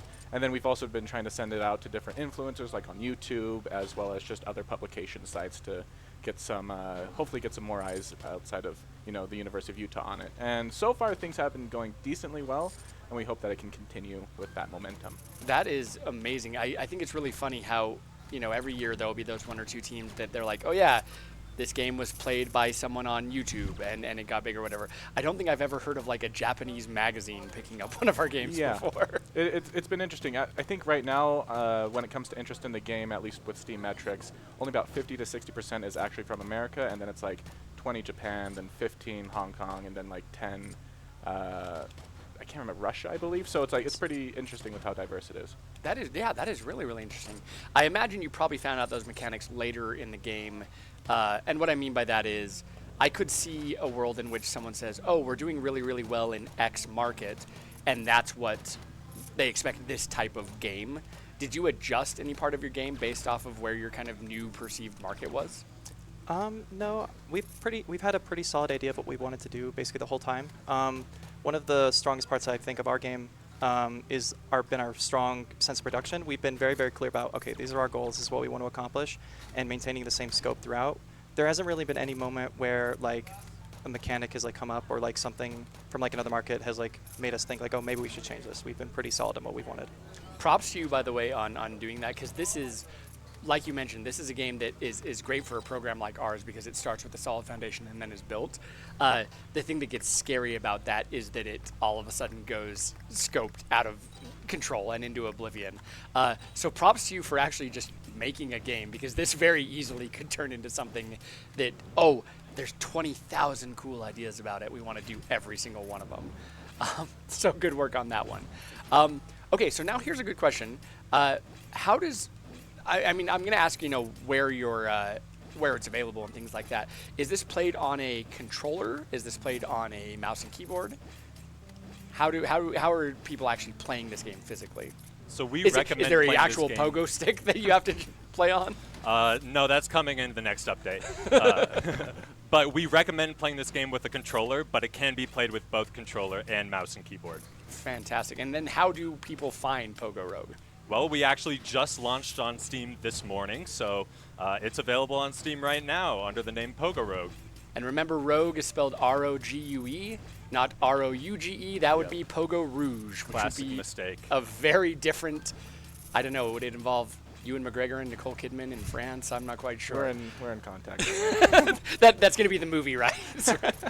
All right, so everyone who is watching this, you can go play Pogo Rogue, a frenetic, fast-paced, action, roguelike, robot-killing, pogo-jumping, reloading game. You can go to Steam right now, look up Pogo Rogue, and you can play it. Thank you all for joining me here today, both in person and in cardboard. I'm excited to go check this one out. We have one more of our capstone games left. There were 8 that were made over the course of the semester. We have one more left. We will be back with that team in just one moment. But in the meantime, we will show you all some more of the festivities that are going on outside. So we'll see you in just 1 second.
this is me hiding because I don't like scary things, so I didn't want to watch the trailer for that one. Terror on the Bayou, terror in Adam's heart. We have some members of the dev team here with us. Do all of you want to introduce yourselves? Tell us what your name is and what you did on Terror on the Bayou. Sure thing. I'm Dylan Quatch. I'm lead producer on Terror on the Bayou and engineer. Hey, I'm Sora Roberts. I am lead designer with a focus on UX. Hi, I am Dylan Bennett. I am the art producer and 3D artist, one of the 3D artists. So the first question I have, Sora, is why is your name not also Dylan? I'm a little bit saddened by that. My parents didn't get the memo. And They didn't know that you'd name-changing, be on a I've couch heard, is one day. expensive. Yeah, they can't believe them, really. They're kind of slacking, but... Okay, so again, this terrifies me, which I think is what you're going for here. Tell me about Terror on the Bayou. What are you trying to do? I'm sure one of the inevitable questions is, how are you trying not to die? Tell me a little bit about that. Yeah, so Terror on the Bayou is a third-person, movement-based exploration horror game wherein you do not have any weapons, you don't have a gun or anything fun like that. You are just trying to survive as you try to get to the lighthouse. As you go, you're picking up pieces of narrative from people who've been here in the past, and we hope to have people able to kind of be like, I've connected it, I understand now. So, trying not to die mainly consists of trying not to make mistakes. We have an interesting kind of different movement scheme for both controller and keyboard, and I guess VR too now. And how does that control scheme work? Yeah, so we have two buttons, so triggers or Q and E, to row forward on each side, which also slightly turns you, kind of like a real canoe. And then we have backward for both ones. We have braking and a few things to tell where you are. Yep. The controls are designed to act like a similar boat, and the levels are designed correspondingly to help the players get adjusted to moving like a boat. As the difficulty gets harder, so does the player's mastery, which focuses around our 3 pillars. The game's 3 pillars of design focus around mastery, immersion, and spookiness. Yeah. Mastery, immersion, and exploration. So a lot of the game encourages the player to explore different areas as the level changes. There will be obstacles in your path that forces the player to make sharp turns, as well as explore areas they haven't found before that slowly reveal the narrative that we've written into the game. So as you are going through this this terrifying bayou, I love how you have the idea of not only a stamina bar, but having to actually row it like an actual canoe, because your first instance when you see something scary is to freak out. And in a lot of video games, it's very easy to just push W and run away, right? Correct me if I'm wrong, that was actually one of your kind of core, we talk about player fantasy all the time. You wanted to fulfill the fantasy of freaking somebody out and having to keep their mechanical cool while being in a situation of high stress. Yes, absolutely. It took a long time to figure out, and that's part of the fun of doing the UX on this, is really trying to balance that, it feels like a rage game. Now it feels like, Mario Kart. Now it feels like we're rowing on ice, and getting that control scheme feeling controllable enough where it isn't infuriating, but it's also, easy to mess up and thus have the monster hunt you. So, when would you say, at what point, you started all the way back in September, when would you say you landed on, okay, now it feels, because this is a game that's going to be based entirely off of how it feels, like you just mentioned. At what point did you have that feeling, okay, cool, it's where we want it to be? That took actually an alarmingly long time. I'm sure it did. It was one of our fears as we were going on, just playtesting and playtesting and playtesting and adjusting and playtesting. Oh, when does it feel good? And we were really, really worried. We were also trying to appeal to everyone, and then we discovered, we had to really focus on that difficulty and protect, the players who were interested in that difficulty. and we actually only got it feeling like, like a few months ago, maybe. I would say even less than that, maybe Yeah. 1 or 2 months ago that we nailed it down. Yeah. That's so until you had it. Yeah. Because again, this is going to be a game that thrives off of that. Another thing that very, very much sets the mood is the art and the lighting. I would love to know how you landed with the style that you currently have. So our biggest inspirations for the art were the classical painter Francisco Goya and Disco Elysium. So we kind of wanted to set the mood for horror, the horror aesthetic with that painterly style, and it's something that we've been really working hard on the art side of things for the past couple of months. And we wanted to use darker tones of greens, some blues in there, just kind of set the mood, set it dark and eerie. With our water shader and our colored skybox and everything, it just really and the lightings that it affected just really set that mood for us, and we're really happy about that. I think you did a pretty good job. I also love, I'm not super artistic by any stretch, but I love the bright yellow of the lighthouse contrasting with the blues and the greens of the water and the surrounding area. I think that's such a cool, although I am curious, and if this is a spoiler, don't tell me, but the lighthouse almost seems to have an Eye of Sauron thing going on. And so it makes me feel like maybe I don't want to go to the White House. Or is this actually, did you partner with the Tolkien estate? And this is actually just a reinterpretation of Lord of the Rings. Yet again, they just should have taken the birds. I don't understand why we're down here in the boat. Yeah, they shoved us out the front door. But you might be catching on to more than you should right now. Okay.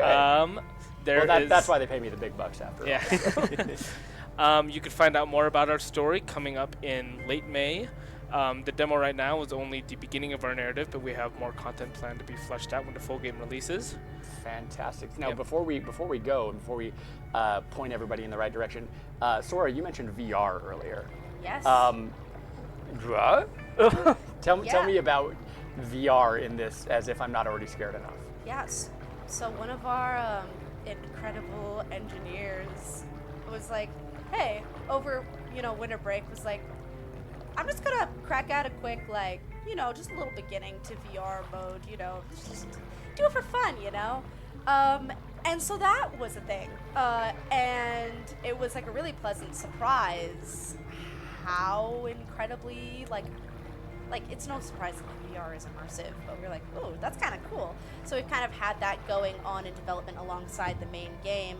And so while it is in a slightly more rudimentary state comparatively to our PC version right now, we're like, hey, this is something we want to flesh out a bit more, maybe. Yeah, everything from menu support to audio support is now being implemented and can be tested right now at the demo here in Building 72.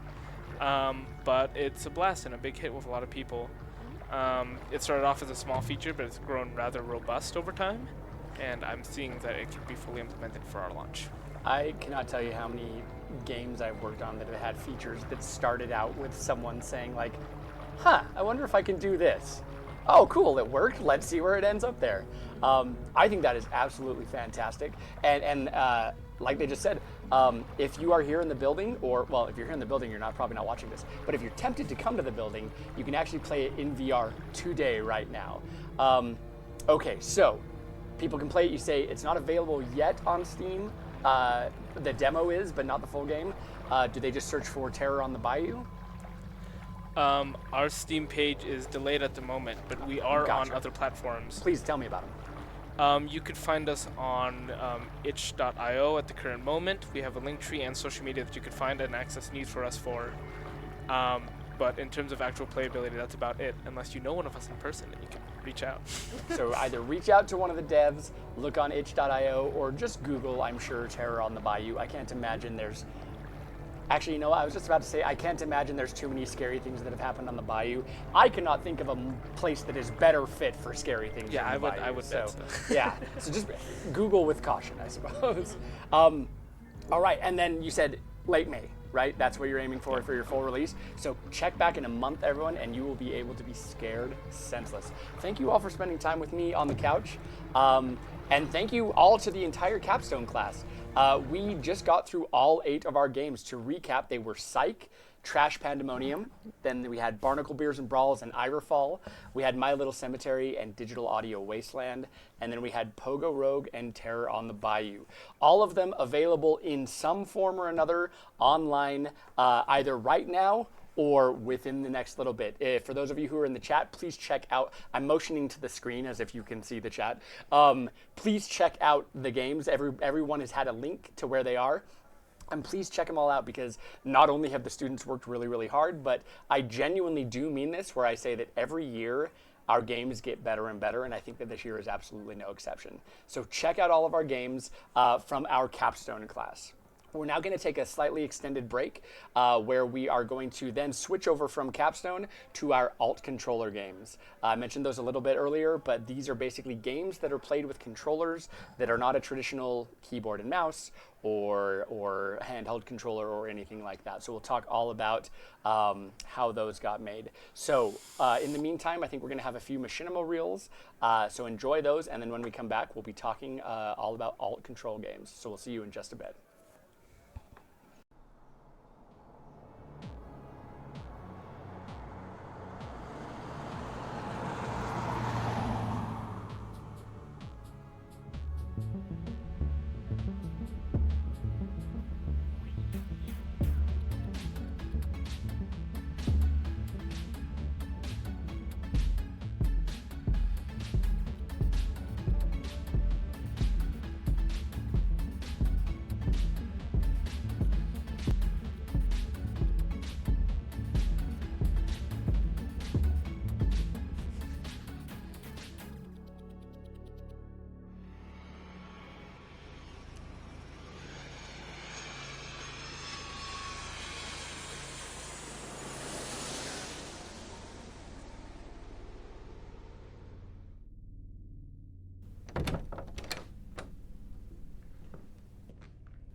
"11 deaths, back-to-back this weekend. And this one, an open and shut case, just like all the others. It's as plain as day what's happened. A murder-suicide. Show me the footage from 10 p.m. yesterday." I'm sorry, Detective. I have no video recording from that time. "You have no camera footage of this happening?" Unfortunately, several services were unavailable while I was installing an update.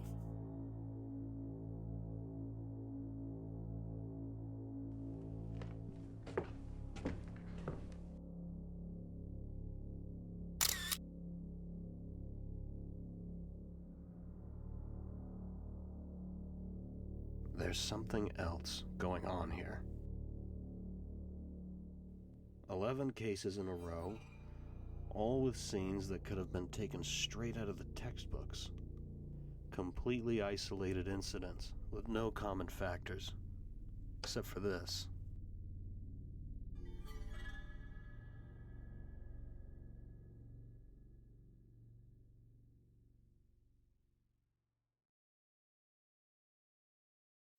It's too sketchy to be a coincidence.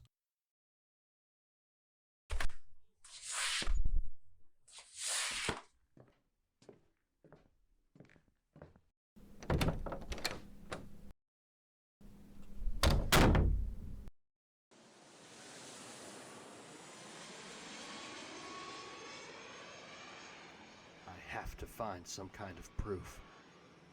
I might be able to get the Attorney General on my side. Then maybe I can fix the department.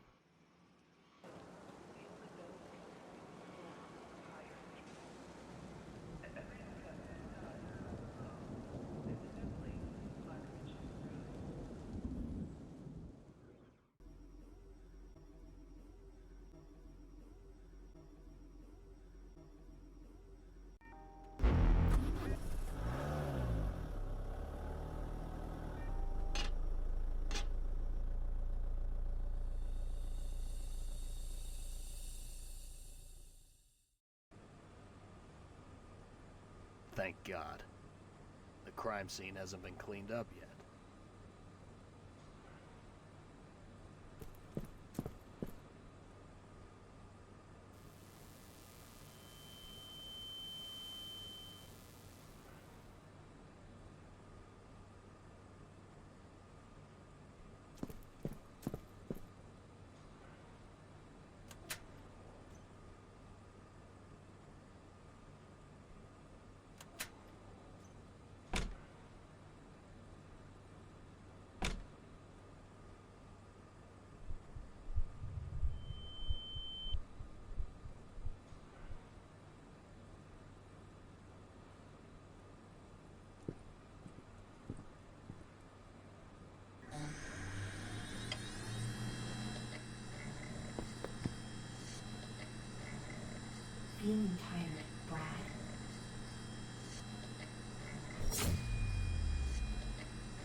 killed them. All of them. What? What did you do to me? You've been breathing in exhaust fumes from the Senator's car since you got here. I see it's taking its toll on you. I admit I was careless here. You found me out. Well done, detective. Well done.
Well, that's nice. I think you're in a situation where that's really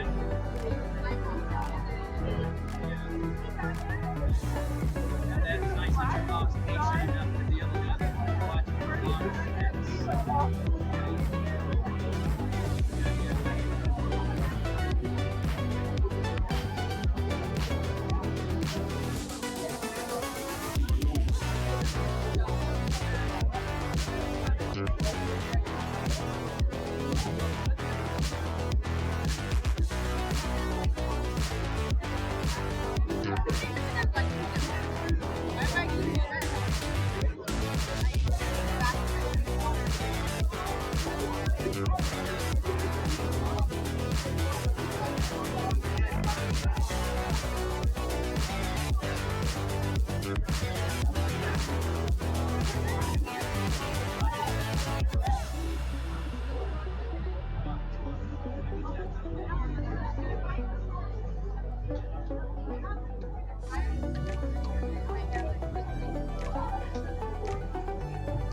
Dragon's so cute.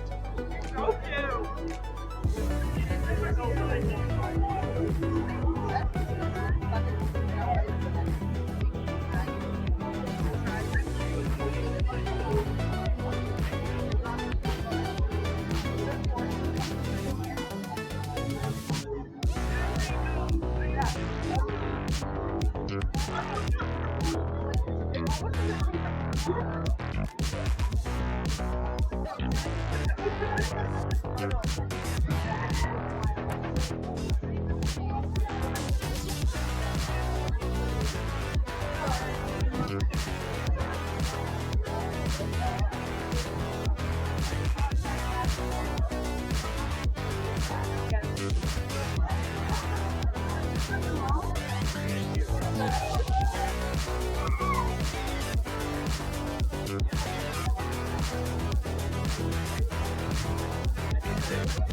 Games launch. It is the end of the year showcase where we showcase all of the games that have been made by our Utah Games undergraduates and our Utah Games graduates. We just got done with all of our amazing capstone games that our graduating senior undergrads have been making for the past year. And now we're going to switch it up a little bit. We're going to move over to alt control games. With me is Ryan Bound, one of our professors, one of our esteemed faculty here. Tell me, Ryan, what is an alt control game? Yeah, so alt controls differ from traditional games that you're probably used to playing with a keyboard or mouse or a control pad or maybe something on your phone. So the premise of this class is to pitch, design, and build a one-of-a-kind unique experience, so a piece of hardware that has affordances on how to play, or if you want to use a traditional controller like a keyboard or mouse or gamepad, you're using it in an unexpected or unconventional way, creating a novelty. So these are the types of projects that you'll see showcased at a festival or a conference, and what you're going to see is some awesome creativity based on these constraints. Something that I think is always awesome about the semester that we do alt control is we have a graduate lab here in the building, and it's just filled with grad students kind of all the time. But during alt control, it's also filled with miter saws and wrenches and lumber and soldering irons. It's fantastic seeing people having to physically make what they want to control their game. Now, Ryan, I couldn't help but notice, but there is a little bit, you have an embellishment on your body here. There's just a little adornment there. What is that all about? Well, you know, we usually like to be subtle and just let the games do the talking, but I think after a decade of being ranked in, you know, the top 5 in universities of games programs, I thought, you know, we'd just bring the belt with us today and just show it off. So our students are amazing. What you're going to see is amazing, and it's even better looking and more shiny than this belt. But, you know, we did have to bring out the hardware today. It is launched. We went all out, and it's to the students and the amazing work they're doing. And if you look in the background from the couch, Ryan might be going off the top rope at one point or another. I might. No promises, but maybe. So we have 4 alt control games. The first one is going to be called Plushy Blaze. So let's take a look at that trailer, and then we'll speak with some of the team.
All right, Plushy Blaze, a game where you get to play using a stuffed animal as a controller.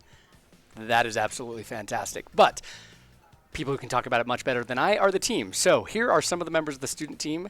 Will you all introduce yourselves and tell me what you did on Plushy Blaze?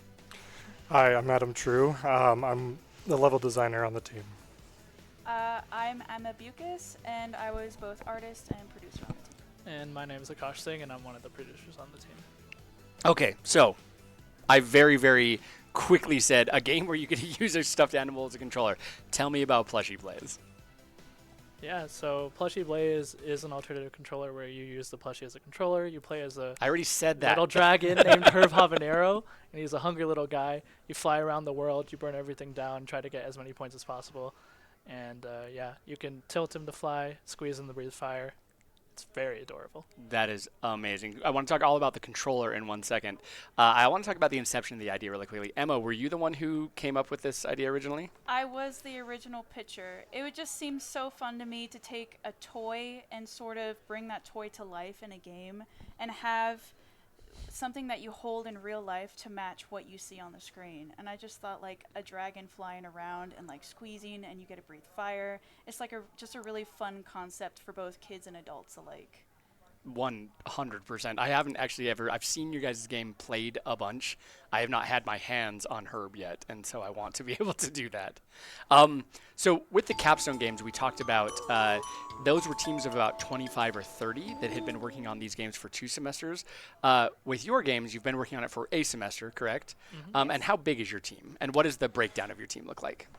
So we had about 14 people. We had about 4 artists, 2 designers, 2 producers.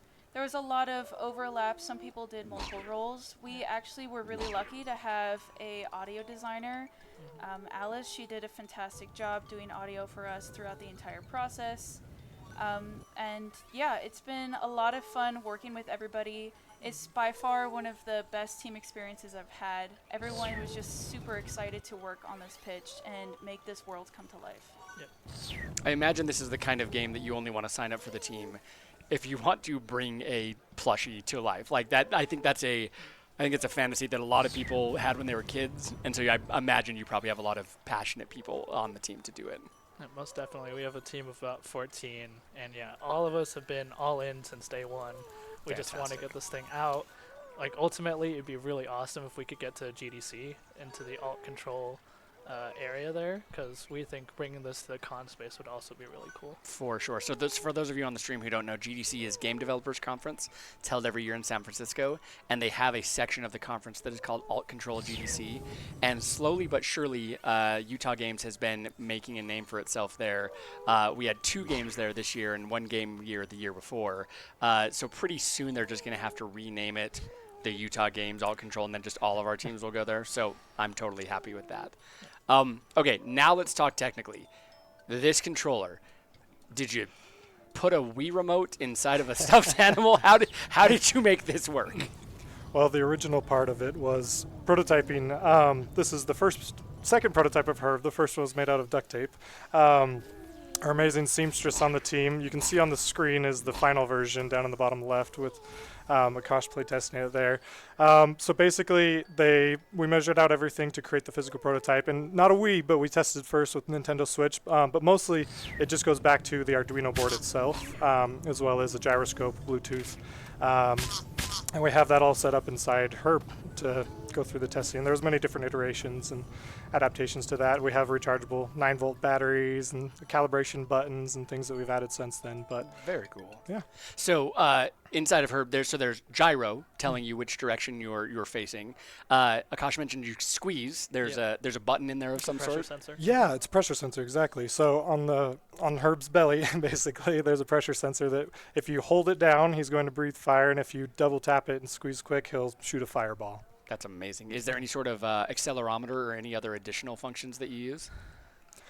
Not in the physical controller, but we've built a lot into the game itself. Our engineers have done a fantastic job of helping the game to feel alive and the flight to feel really fun. Like, for example, if you dive in the game, you actually do get a speed boost in it too. Oh, very, very cool. So that's actually something that I want to talk about really quickly, is that it's one thing to make a game, just a game, right? It's another thing to make a game that has an analog component to it.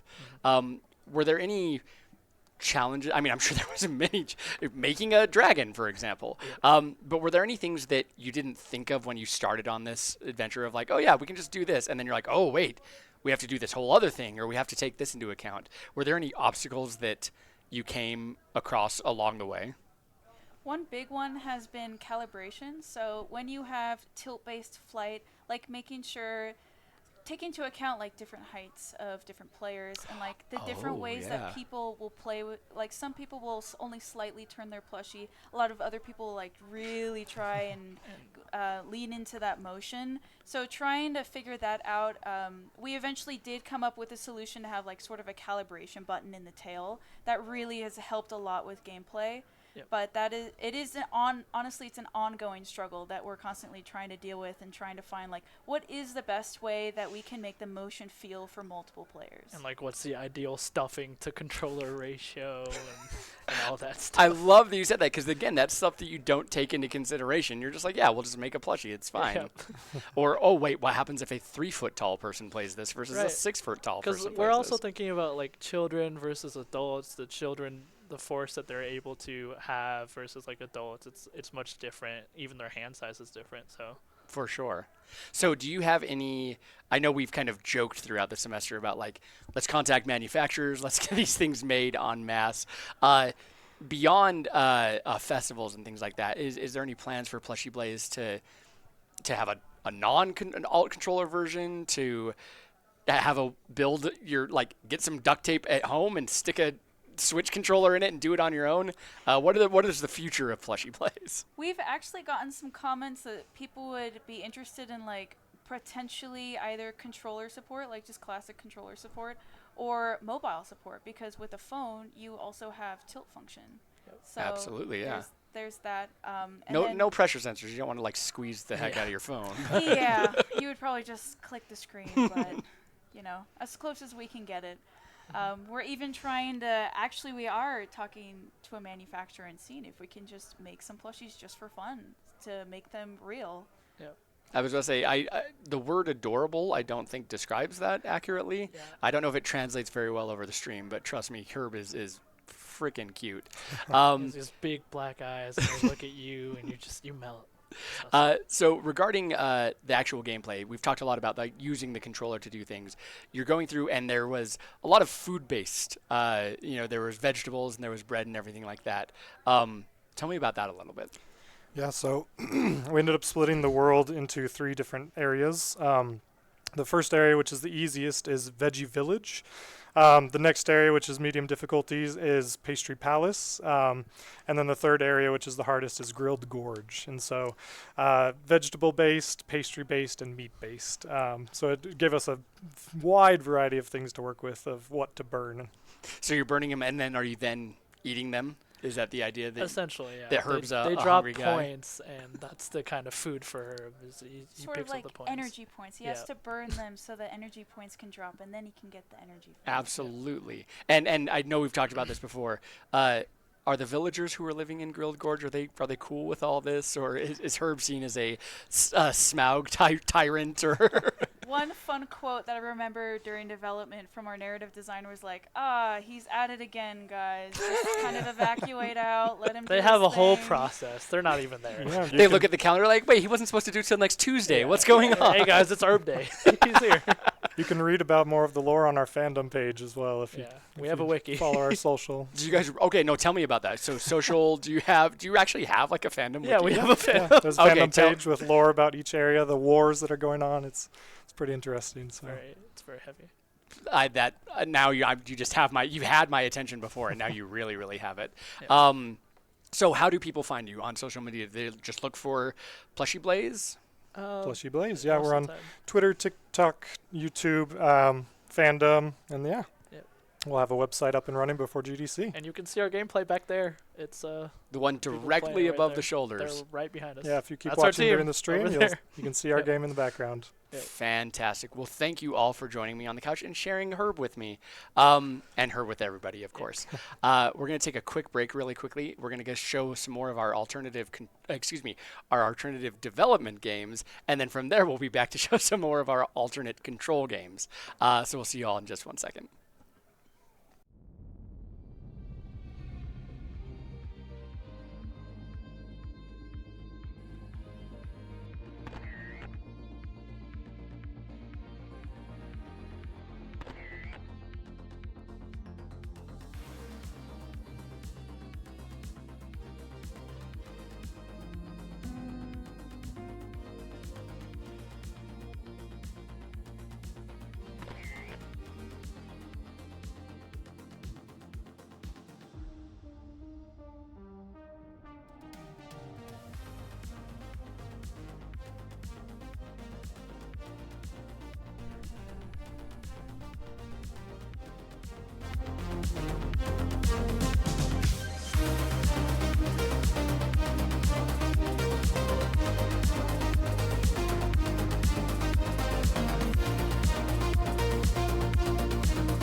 Arr!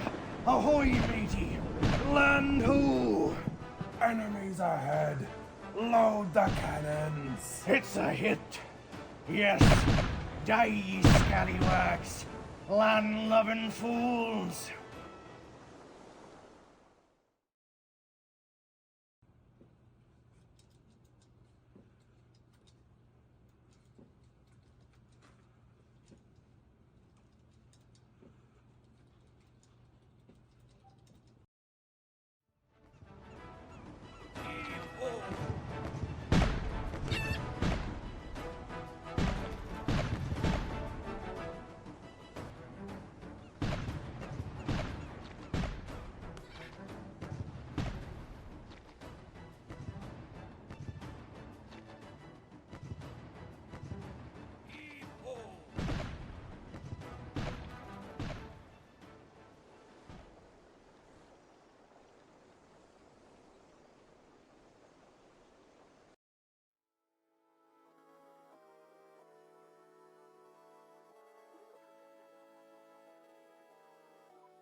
We have some members of the student dev team here with us, and so I would love for all of you to introduce yourselves and what you did on this game, and then we're going to talk all about this game. But first, introduce yourselves.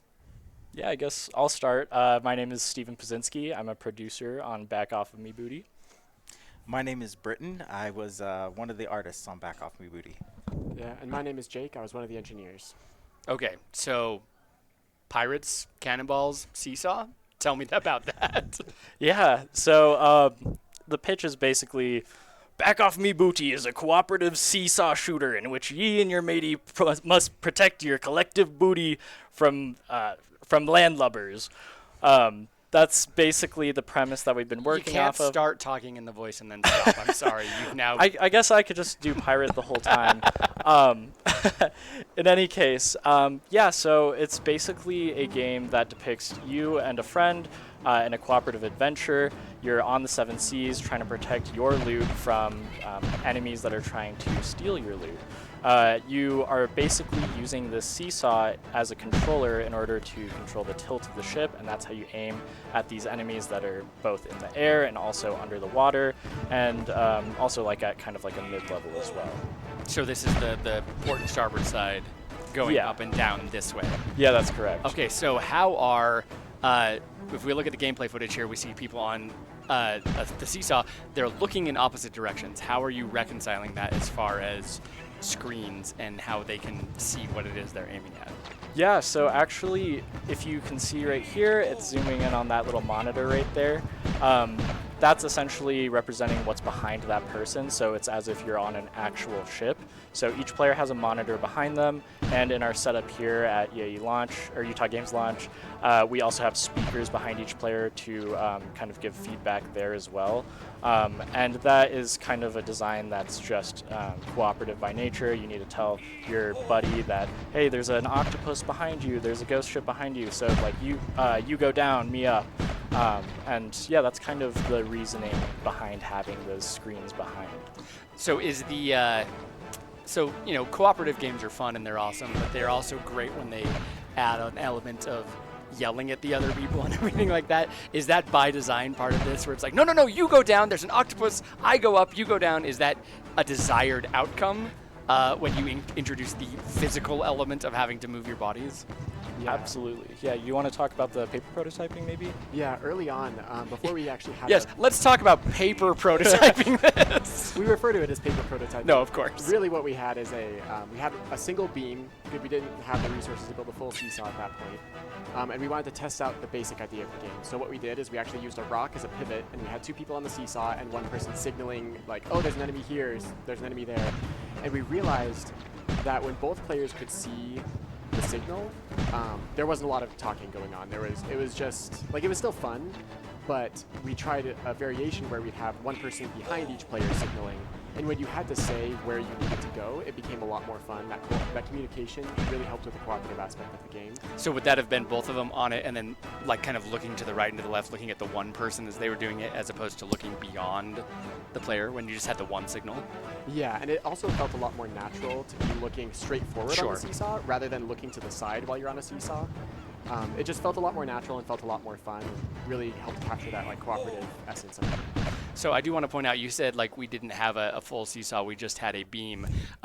I want to point out that the beam that they had was what I think we got a whiteboard shipped to us that was rolled up, and it was just sitting in the building, and they were like, yes, we're taking that. And so it was literally making use of what we had on hand, which I think was absolutely fantastic. With the seesaw element going back and forth, was it always themed around pirates? Or was it just kind of the idea first and then thematically fit the wrapper around it? Yeah, so it was initially, it's always been pirates, and the reasoning was to start with a controller first type of design. Just kind of start with a controller that we thought would be fun to play with in and of itself, and you could just design around. The pirate ship idea kind of just came as a result of, well, what's like a thematic type of gameplay that involves like tilting back and forth. And when we were in this process, I just kind of thought of like maybe standing on a ship, and how when you're on a ship, you sometimes feel it kind of swaying back and forth. So we just really leaned into that, and then yeah, we kind of stuck with the pirate theme the whole time. Yeah, go with what works, right? Yeah. Did you have daily stand-ups? Absolutely. Sorry, I apologize. When you had daily stand-ups, did you speak like pirates? No, but there was one time when we did like a unanimous "arr" like afterwards to finish it off. Fantastic. So technically speaking, so you build this giant seesaw, and then there is a gyro in each end. There is one in the center. How is the actual physical controller working? Yeah, so we got an Arduino board that has a gyro sensor built in, and we put that in the center because with the beam, the angle is the same along the entire beam. Sure. So we were able to do that. Then we were able to wire up some buttons to it to fire the cannons, and we wrote some code to be able to bring that into the game. Okay, and so players are sitting on it, they have a button, they can fire the cannon. As far as like, okay, you go down, I have to fire, you go up, I have to fire, things like that. Eventually you're going to be running out of bullets. How does the reloading mechanic work? Yeah, so we've experimented with a few different variations. We realized that half of the fun from our game is the fact that it's a seesaw, right? And everyone loves seesawing on the seesaw. So in order to reload, once you run out of bullets, you just have to seesaw even harder. And and it really worked out well. I think everyone really likes that mechanic. You just speed up the seesawing. It can be a little bit of a workout at times. It depends on just how masterful you are with it, but yeah, that's true. Did you think of adding like heart rate monitors or calorie counters or something like that? Yeah. We want to fully optimize this game here. Maybe we should have. People can take a break if they want. It's just it'll reload faster if you seesaw faster. For sure. Like a vitamin C measure, and then they have to eat oranges like pirates to avoid all the scurvy, right? Yeah, right. You got it. So as you're creating this game, tell me about your team makeup really quickly. Yeah, so we had 4 tech artists, 2 artists, 3 engineers, 2 designers, and 2 producers. A lot that of the explains why it looks so awesome because of all the artists, right? Yeah, we had a lot of people who are multidisciplinary as well. So people, designers were helping with production was helping with design or art. Tech artists were helping with art and vice versa. So there was a lot of like team cohesion in that regard. Very, very cool. So, I mean, people can't play this on their own unless they want to glue an Arduino to their own Seesaw, but how can people learn more about it? Do you have social media? Do you have any sort of pages where people can visit and see gameplay, things like that? We do have an itch page right now. Social media is in the works, but the gameplay footage that you saw earlier is actually a little out of date compared to what we have in the lab here today. So, you know, that new footage is going to have a lot more stuff in store and just look a lot more clean and visually cohesive, which is actually, you know, Britton, who did a lot of the art on our game, could maybe talk about. Yeah, we really pushed the environments a lot. We wanted it to feel kind of stylized and fun for that sort of kind of arcade vibe, and luckily we had a really good team that worked really hard. So fantastic. So everybody Google, it's going to be maybe a risky Google, but Google Back Off Me Booty. Find the itch page, find the soon-to-be coming social media where you can find out everything about it. Thank you all for joining me today, talking about pirates and everything like that. I'm now very sad that I didn't commit to speaking like a pirate the entire time. We're going to take a quick break where we're going to look at some more of our traditional games, and then we're going to be back with another one of our alt controller games. We'll be right back.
Clench the Stench family.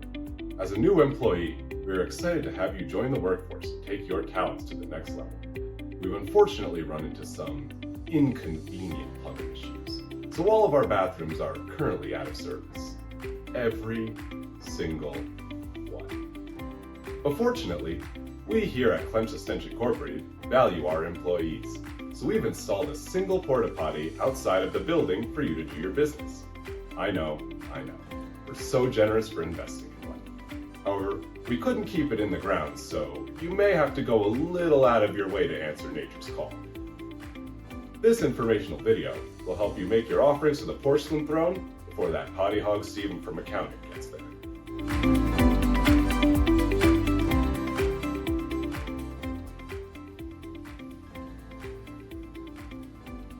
Imagine this. You're having a great morning, but all that changes. Remember what you had last night? A Gordita Crunch and a Crunchwrap Supreme. Then you went and doubled down with a coffee this morning. But have no fear. We've all been there before. Sometimes you got the runs and you can't even get up to go, or you'll be doing an extra load of laundry tonight. Instead, our patented twist in your chair technique will allow you to move forward in your career without making a mess in your pants.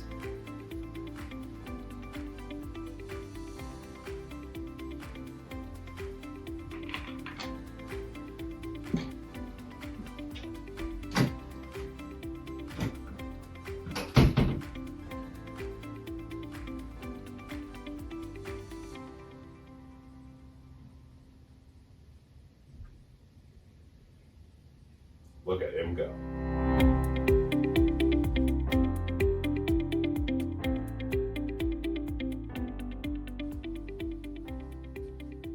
Now you're getting ahead in life. You're on your way to moving up in this company. But we still can't let Steven beat you to the only available restroom, so you might have to take some risks here and there. Unfortunately, our path to the porta potty might have a few turns, so you're gonna wanna lean over, let out a little toot to propel yourself around those corners. There you go.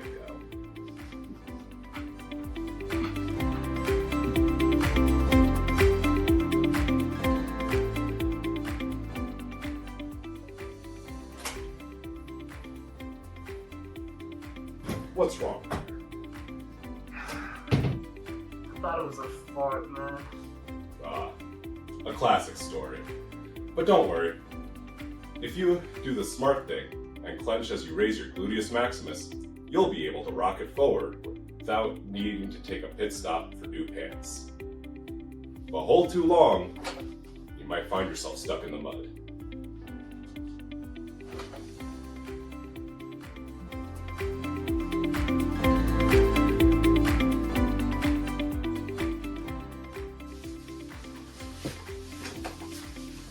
Now you're well on your way to sweet, sweet relief.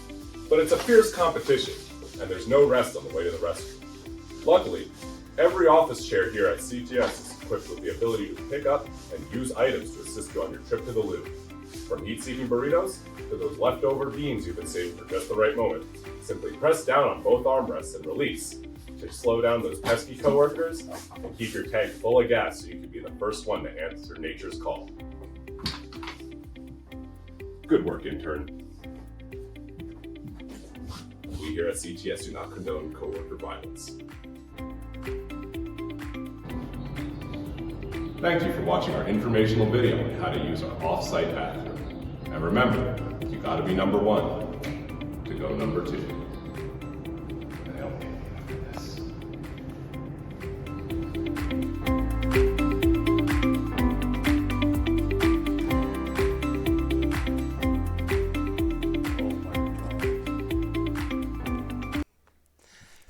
Clench the Stench. I'm laughing because if you had been privy to all of the behind-the-scenes stuff that was going on. I am here with 3 members of the Clench the Stench dev team. They are here with me on the couch. Could you all please introduce yourselves as well as what you did on CTS? I'll go first. Yeah. I'm Gabe. I'm one of the engineers and also the sound designer / musician. / actor. Yeah, apparently. actor, yeah. Not a very good one, though. Hey, I'm Harry, and I'm the designer for Clench the Stench. Sweet. I'm Roberto, and I'm also an engineer and a designer. I worked on a lot of the track building and items and player interaction for the game.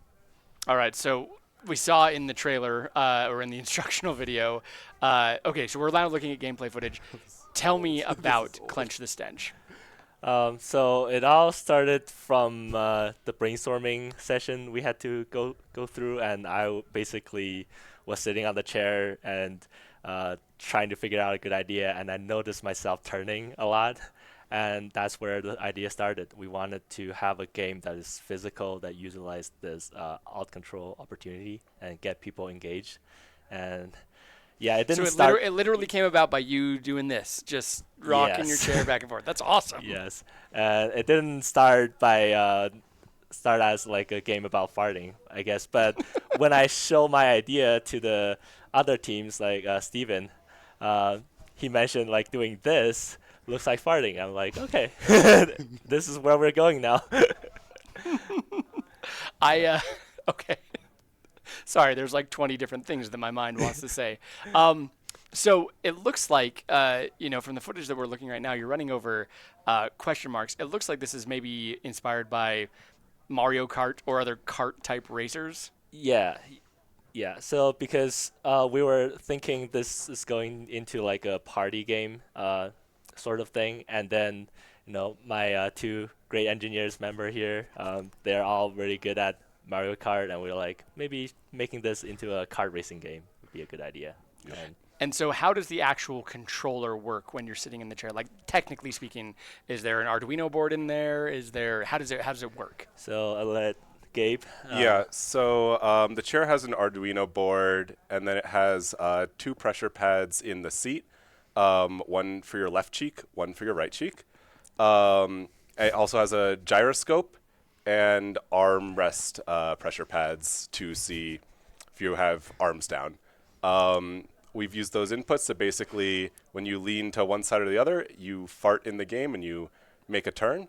And we also take like the gyroscope and see how much you've been twisting and turn that into an acceleration for the player in the game. Do you only have, with it being a racer thing, do you only have the one controller, or do you have multiple chairs that have the controllers in them? So all four of the players have chairs right now. We have separate chairs for everyone. Fantastic. Now I do need to ask, how many people have actually like fallen over as they've been pushing their chair back and leaning and things like that? So far, none. Really? Because that was my main concern when I was playing it. Is I was like, I'm gonna tank it immediately. You should give it a try, honestly. Yep. Maybe we'll see that. I mean, it looks like it's in behind over your shoulder on the right yeah. there. So maybe I actually. could go on the stream and just make an even bigger fool of myself. So as you were making this, this is obviously, and I'm saying it glibly, but I mean it honorifically. And what I mean by that is, this is a funny, silly, weird game, as it is designed to be.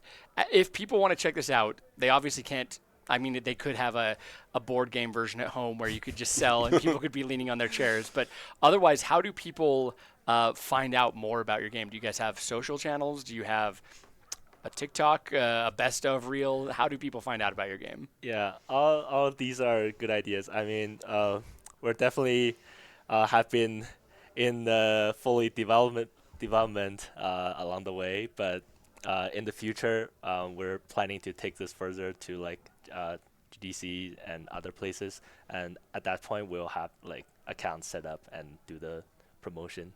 Yeah, we may have a build that you can play with controllers potentially to download. Unfortunately, we can't, ship everyone a chair, but Can you at least put that trailer on YouTube so that everyone can watch it? Yep. I need you to commit to this, right? We could do that. Okay, you heard it here first, folks. Thank you all very much. That was Clench the Stench, and we're going to come back with we have one more alt control game, but in the meantime, we're going to show you some more of the festivities outside, and then we'll be right back.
Dun dun dun dun dun dun dun dun. It's a joke that only some people will get. Welcome back. That was a trailer for a game excuse me, called Sunbeam. And we have 3 members of the Sunbeam here on the couch with us. So I would love if each one of you could introduce yourselves, tell us your name, and then what role you did on Sunbeam. Okay, howdy guys. My name is Wayne. I'm the engineer of team Beam Makers. Hello everyone, this is David and I'm the producer of the team. Hi, I'm Jacob Hanna. I'm the environment artist on Sunbeam. All right, so Sunbeam, that was kind of a little bit of a cryptic trailer in that people get an idea of the feel for the game, but not what the game actually is or what the game actually is about. Could you please tell me about it? Tell me about Sunbeam. What is Sunbeam? How is it played? Yeah, so alright, so we're gonna start with the story. Right, one day in the morning, you open up your door, you see a package. Inside the package, you see a weird machine. The machine will be the controller, because this is an out-control game. And then, inside the box, along with the controller, you will see some plastic boxes, like a display box, and each of them will contain a figure of a micro landscape. So it will just be like what on the screen. The game map will be like the same size.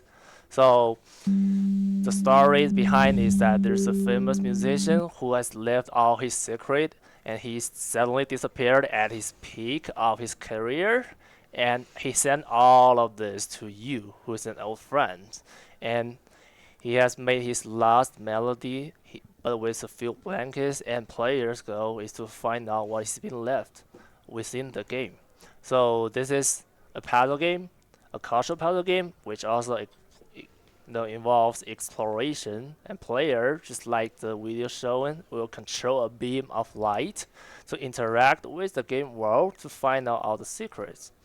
So that's the game. Alrighty, so the controller itself, I don't know if we have footage of the controller in action, but you mentioned controlling a beam of light. How does, in as best you can describe it, how does the actual controller function? You want me to? Yeah. All right. So the controller is basically like a large, customized joystick we use to control the rotation of the lights. And apart from controlling the lights, we also have a rotating plate.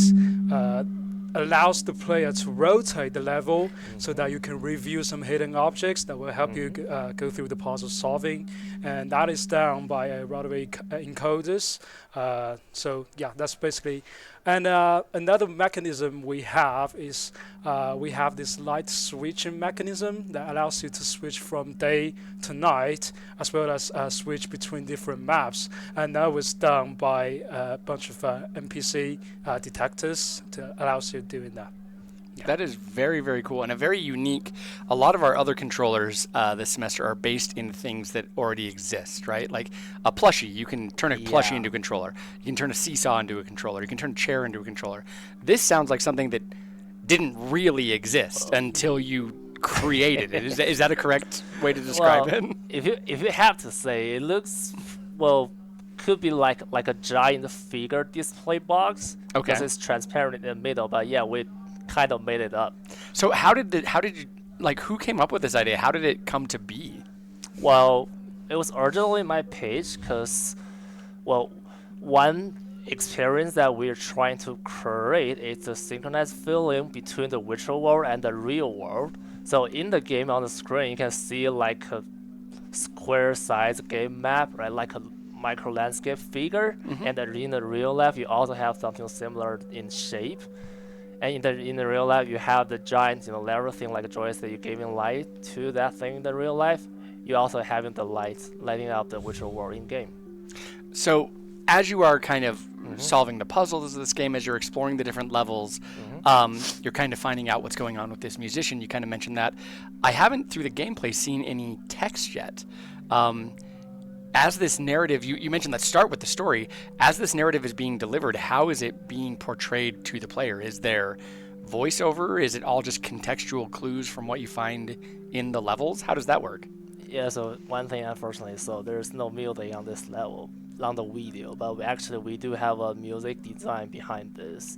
So I think there should be music playing for everyone at home. Okay. I just don't think we hear it on our side. Okay, yeah, just so saying that every level will have some target objects that will contain music, because we're trying to find the music hidden in the game. So each of them being lighted will unlock you a track of music as a background music.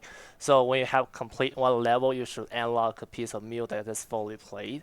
And that's one thing. On the other thing about the text, which is something we hadn't built into the game, but we have designed it already. There will be little pieces of information hidden in each of the level, and put them together, you will have a better understanding of what the story is behind. And also, all the game level, the game scenes, right, that we're making is actually related to the story. So, for example, the cafe thing that our artist made is actually all related to this lost musician, to all his past life, and where he get the ideas of his creation. So everything is kind of narrative based. Very, very cool. So just to clarify, when you say you're unlocking one music track, would like one object unlock the drums, and then the next object unlock the melody, and then the next unlock the violins, and then together it makes one cohesive track? Yeah. That is so cool. I love that idea. We have an undergrad game called Digital Audio Wasteland where you're also remixing sounds and things like that. So I think you two are kind of sister games.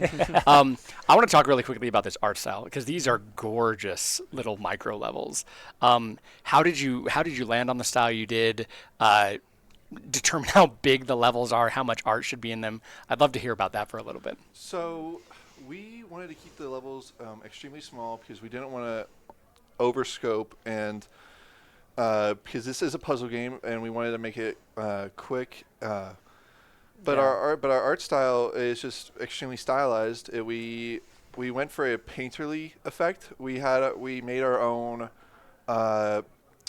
painter generator in Substance, and that is the basis of all of our assets. And everything we made, we'd run it through the generator to give it this amazing little stylized effect. Very cool. That just really fills out the world. And you said you created your own generator for that. Yes. Oh, that is one so of our cool. one of our artists. Yeah, we did did that. it together. Yeah. So what was your team comprised of? How many artists were there? How many engineers, audio engineers? Yeah. So we have a big team of like 12 people, and I'm the only producer here. So we have a lot of artists. We have 3 artists. We have 4 tech artists. So which is there is a lot of interactions and animations. So if you look at now, so where the light spots on, the thing is activated, the grass will move. You see everything. For sure. So yeah, so there's a lot of tech art stuff. And then we have 3 engineers that will work on both in-game the software and also the hardware piece. Gotcha. And how many levels are there in the game? Also, for 4. now we have 4 4 totally completed. You say for now. Is there hope to be able to put more in, or because we're trying to tell a story first, not enough. Telling a story. Do you know if you had to say what would be enough to tell the story you want to tell? Well, I think it'll be added 2 more at least. 200. Gotcha. Very good. Very good. No. That'll take forever. Yeah. So yeah, this is absolutely fascinating, and obviously for everyone who's watching this on the stream, you can't get the full effect unless you're here with the alt controller, which is the case with all of our games. But as we're wrapping up here, is there any way that people can follow your journey? Do you have social media? Do you have a YouTube channel? Do you have anything like that? Well, actually not at the moment, because we're still kind of, there's a lot of things that we're trying to add to this kit to make it more complete, but we will just release, and hopefully we'll launch it on Steam, and just so there will be follow-up, but just not at this moment yet. So you do hopefully have plans to be able to bring the non-alt control part to an actual game that people can play. Yeah, that's what we're trying to both format, alt control and the normal Fantastic version. Yeah, that's awesome. And so for everyone who's watching this, you can always visit our website. It's games.utah.edu, and if you click on the menus, there's a section that talks about student games. And we focus on as many student games as we can. So if and when we hear of any kind of updates from the Sunbeam team, we can put those on our website and you can all access it there. In the meantime, thank you all for joining me today. I really appreciate sharing your artistic little beauty with me, so I appreciate that. For everyone else at home, we are going to go to just a quick break, and then we're gonna take a break from Adam for a second, and we're gonna have somebody else here who's going to talk about the team that has made all of this possible. And by this I mean the virtual stream, the gameplay footage, everything like that. When we get back from that, we will then be back on with our graduate games, the games that our graduate students, our second-year grads, have been working on for a year. So we'll take a very, very quick break, and then we'll be right back.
How's it going, everyone? My name is AJ Dimmick. We're going to interrupt normal programming for just a minute here and talk about, we hope you've liked the programming today and like everything you've seen today, and talk about the people that actually did it.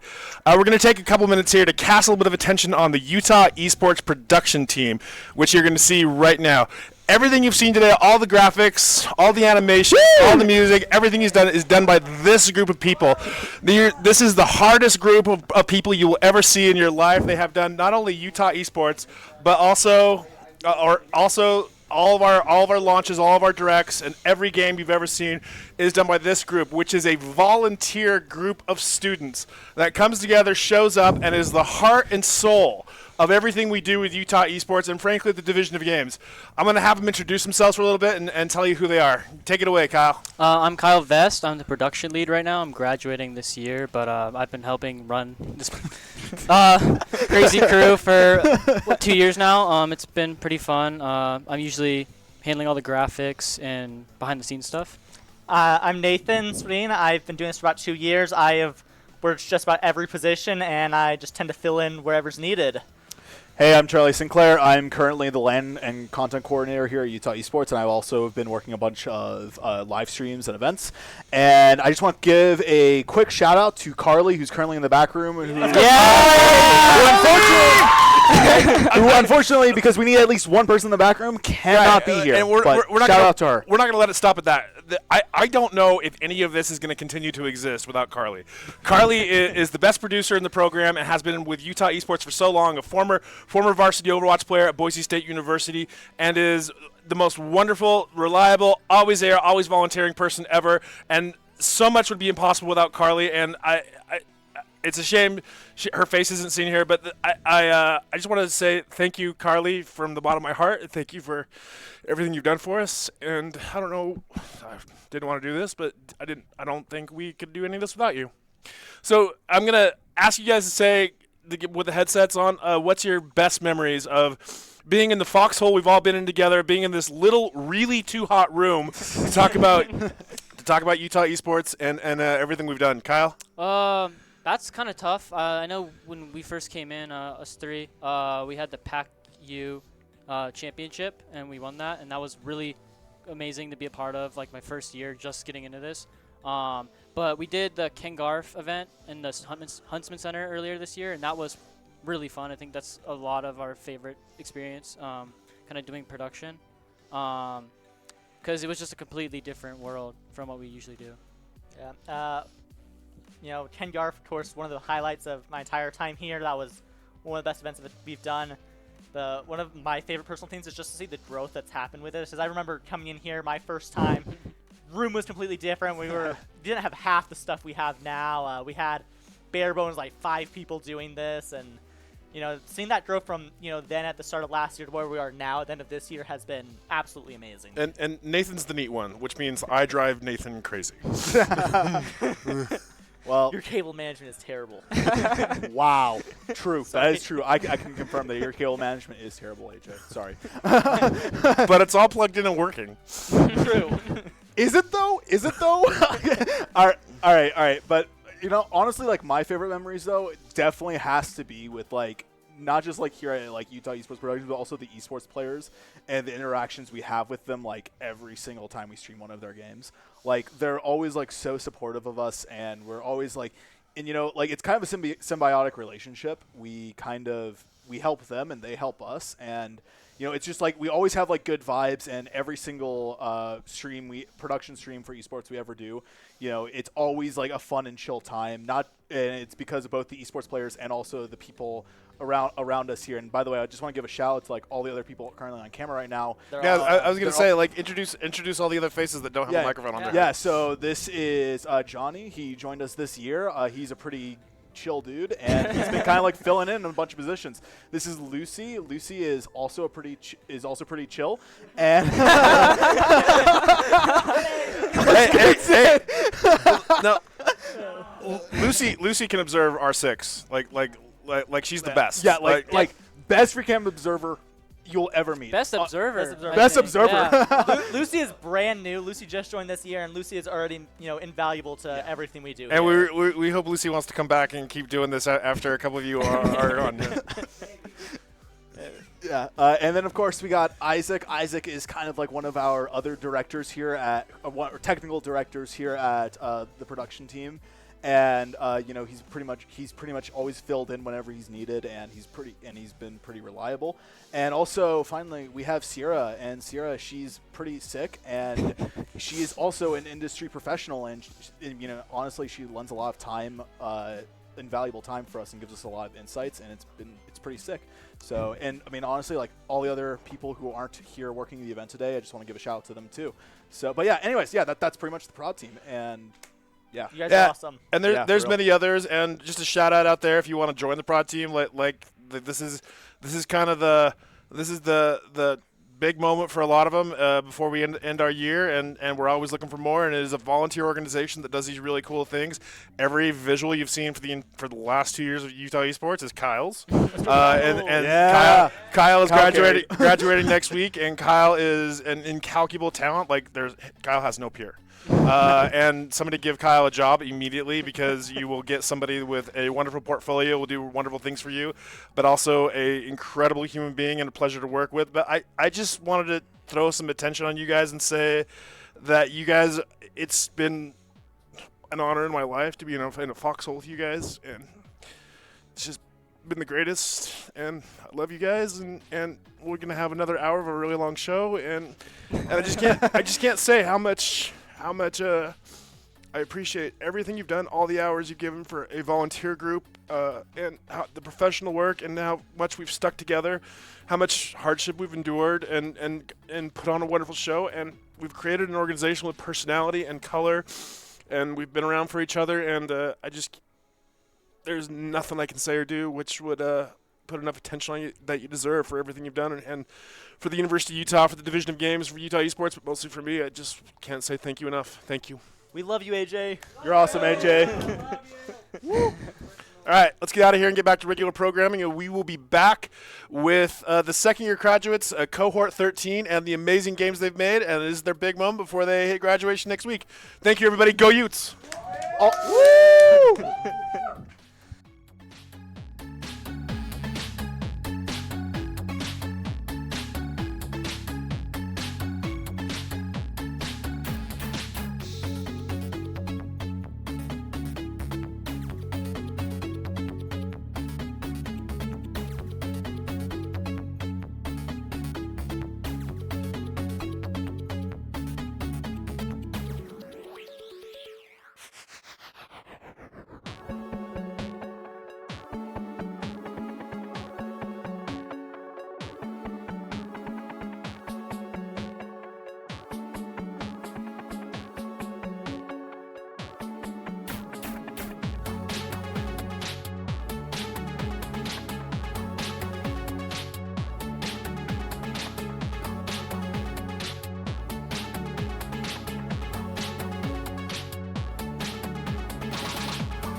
Welcome back, my friends. For those of you who are just joining us, this is Utah Games Direct. No, it is not.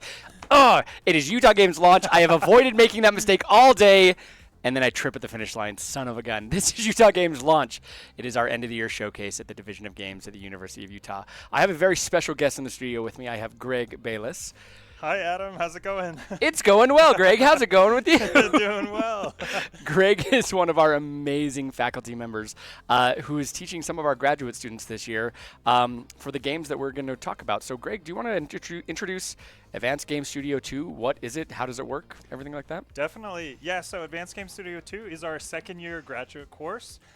We have about 60 to 70 students each semester who come through and spend an entire year developing a game of their choosing. And so they go through the whole process of pitching a game and then forming teams and then building out their alpha or initial stage of the game all the way to publication. And so they're publishing their games on Steam. This year we actually have a really interesting situation in the sense that we're able to publish to the Nintendo Switch. We're actually the first university to be publishing our games specifically to the Switch, and so that's super, super exciting. A really new experience for everyone involved, but the students have just been doing a great job, and we're super excited to see all of their games here in the next few days. That is fantastic. You all heard it here literally first. This is the first time we've ever publicly said this. Our graduate games, the ones that we're about to see, in addition to, I believe a lot of them are pushing it for Steam and things like that, they will also be launching on the Nintendo Switch. It will take a little bit to get there, so you won't find them on the Switch today, but it is something that we are really, really excited about. We are very fortunate that the folks at Nintendo have been so awesome and accommodating for us. And I know it's also created some unique design constraints around the games. Oh, for sure, yeah. Which is, constraint breeds creativity, right? Yeah, that's the foundation. So Greg, you say the students they come, they pitch the games, they bring it to alpha. As far as that process goes, does everyone pitch an idea? Do they all get narrowed down? Do they get prototyped first? How does that not weeding out, but how does that slimming down process work? Yeah, so this year we started off with a game jam just to get people back in the mode of making things. After the game jams, we revealed the platform, and at that point they split off into prototype groups. And so they pitched games, they came up with a few groups to build prototypes, and those ended up sort of combining together into larger groups. So most of them are somewhere between 12 and 15 students this semester. Some years it'll be as large as 25 students all trying to work together on a game. It sounds super complicated, but in a big way, that's by design. Yes. When you have 10 people, it's it's not easy to coordinate, right? Group projects, right? Significantly easier, though. Yeah, but you get 25 people, and suddenly you have to figure out how to communicate, and you have to figure out how to make documentation work. And so it's a really great learning opportunity for them. Naming conventions, what's that? Never heard of her. So we have... I believe we have 5 games here today that we are going to talk about. So the very first one is going to be called My Little RPG Shop. So let's go into a trailer for that, and then we'll meet some of the members of the team. Great, thanks.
right.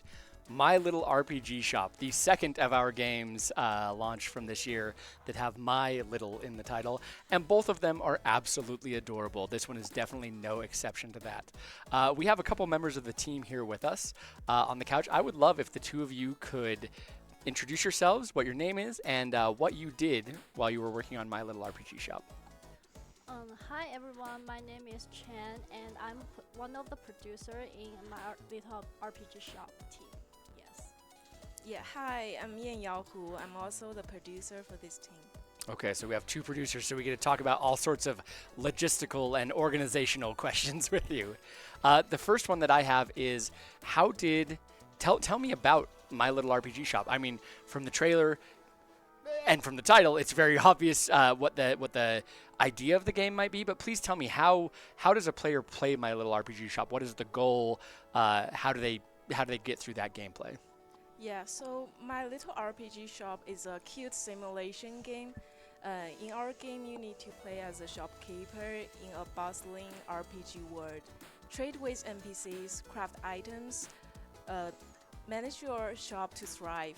But that's not all. Also, influence the battles between monsters and adventurers to achieve the fate of the world. That is fantastic. So I've played RPGs were always the game that I played a ton of when I was younger. And so I was a big fan of visiting the shops as a shopper point of view, but never before have I been able to play as a shopkeeper. How did this idea come about? How did your team create this? Yes, so at first we wanted to create a game like the Dave the Diver, or similar to the simulation magic game.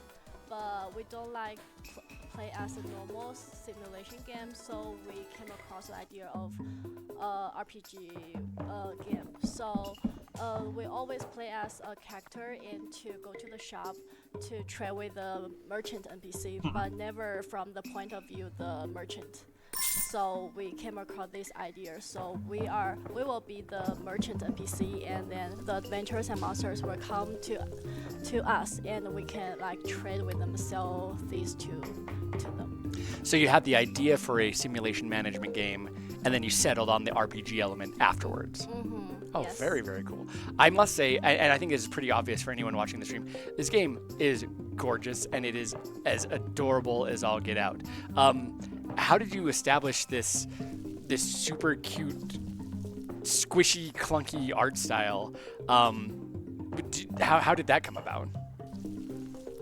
Okay, so we discuss about a lot in our style. So at first we wanted to be not a normal person, but some cute and mystery or magic elements. So we came across these kind of different characters.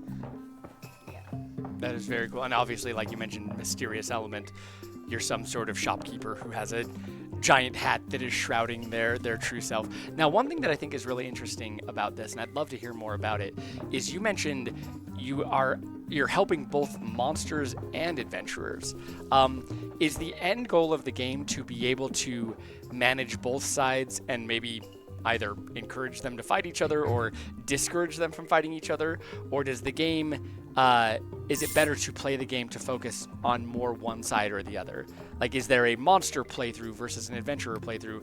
Or is balancing the two of them the key to every playthrough? Yeah, I think while playing, you are balancing each faction. However, in the end, there's a result. So at last, you have to support one team. You can adjust the price of different items, maybe make it higher for monsters so the adventurers get a little bit advantages. Or you can sell maybe poison to the monsters to help the adventurers. By selling stuff, supplying different products, you can support one team. That's really, really cool. So there's almost a, in addition to all the simulation and the management, there's also a strategy element of which side do I want to win? How do I adjust my prices accordingly? Do I want to straight up poison the other side? I think that's a really, really cool element to add to it. So you mentioned in the end there's going to be a score screen. So is this game, do you play for a certain number of days in game or a certain amount of time? How does a player know that the game is coming to an end?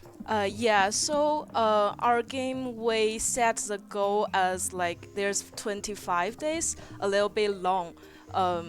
So while players playing, there will be a storylines. Also, the letter from the different factions ask for help. So you can choose one faction to help, and also they will tell you, okay, they are winning or they are losing, how many items they need.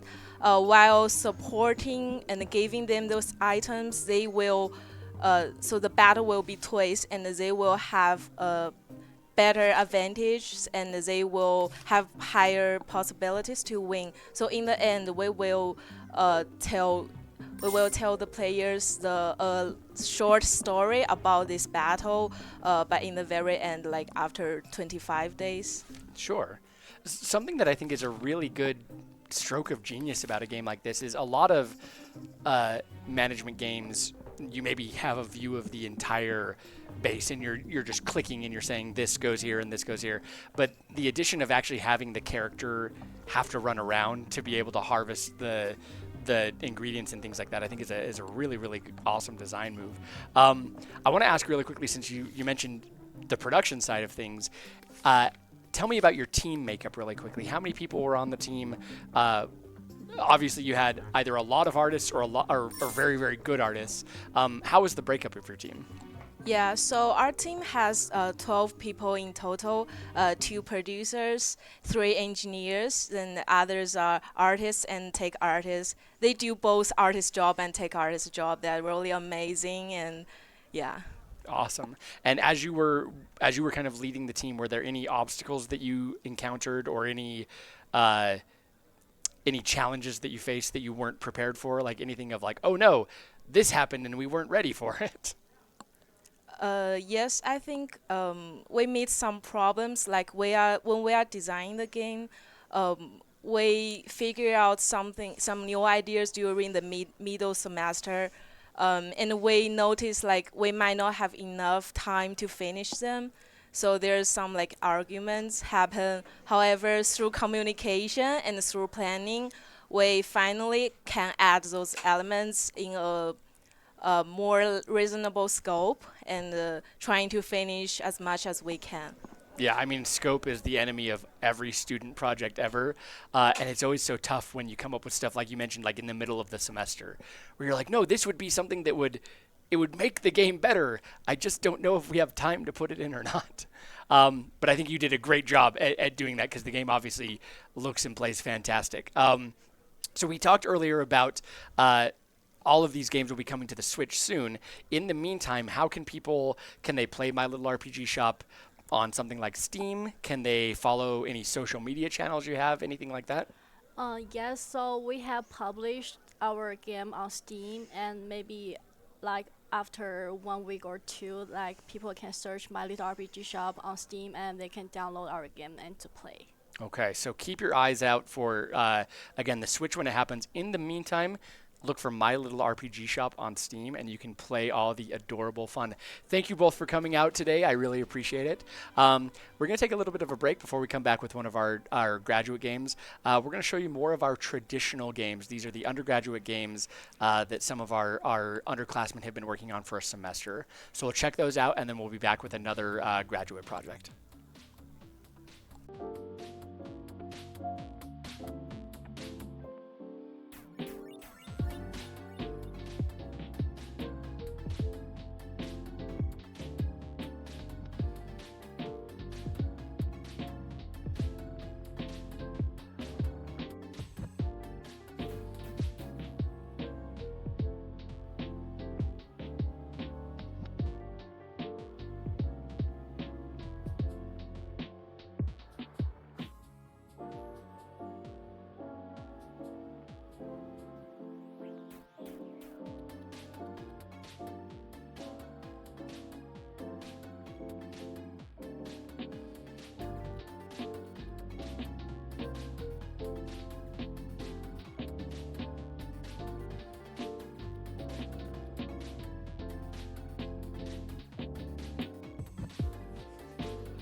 Chronicles. Yeah. Hi, everybody. Welcome back. That was Cardboard Chronicles, a game of I had something I was going to say, a scrappy game where you cut things. It was something, and then I lost it. It was probably really funny. It was. The problem is I was distracted by the team that is on the couch because they are also very clever, fun people.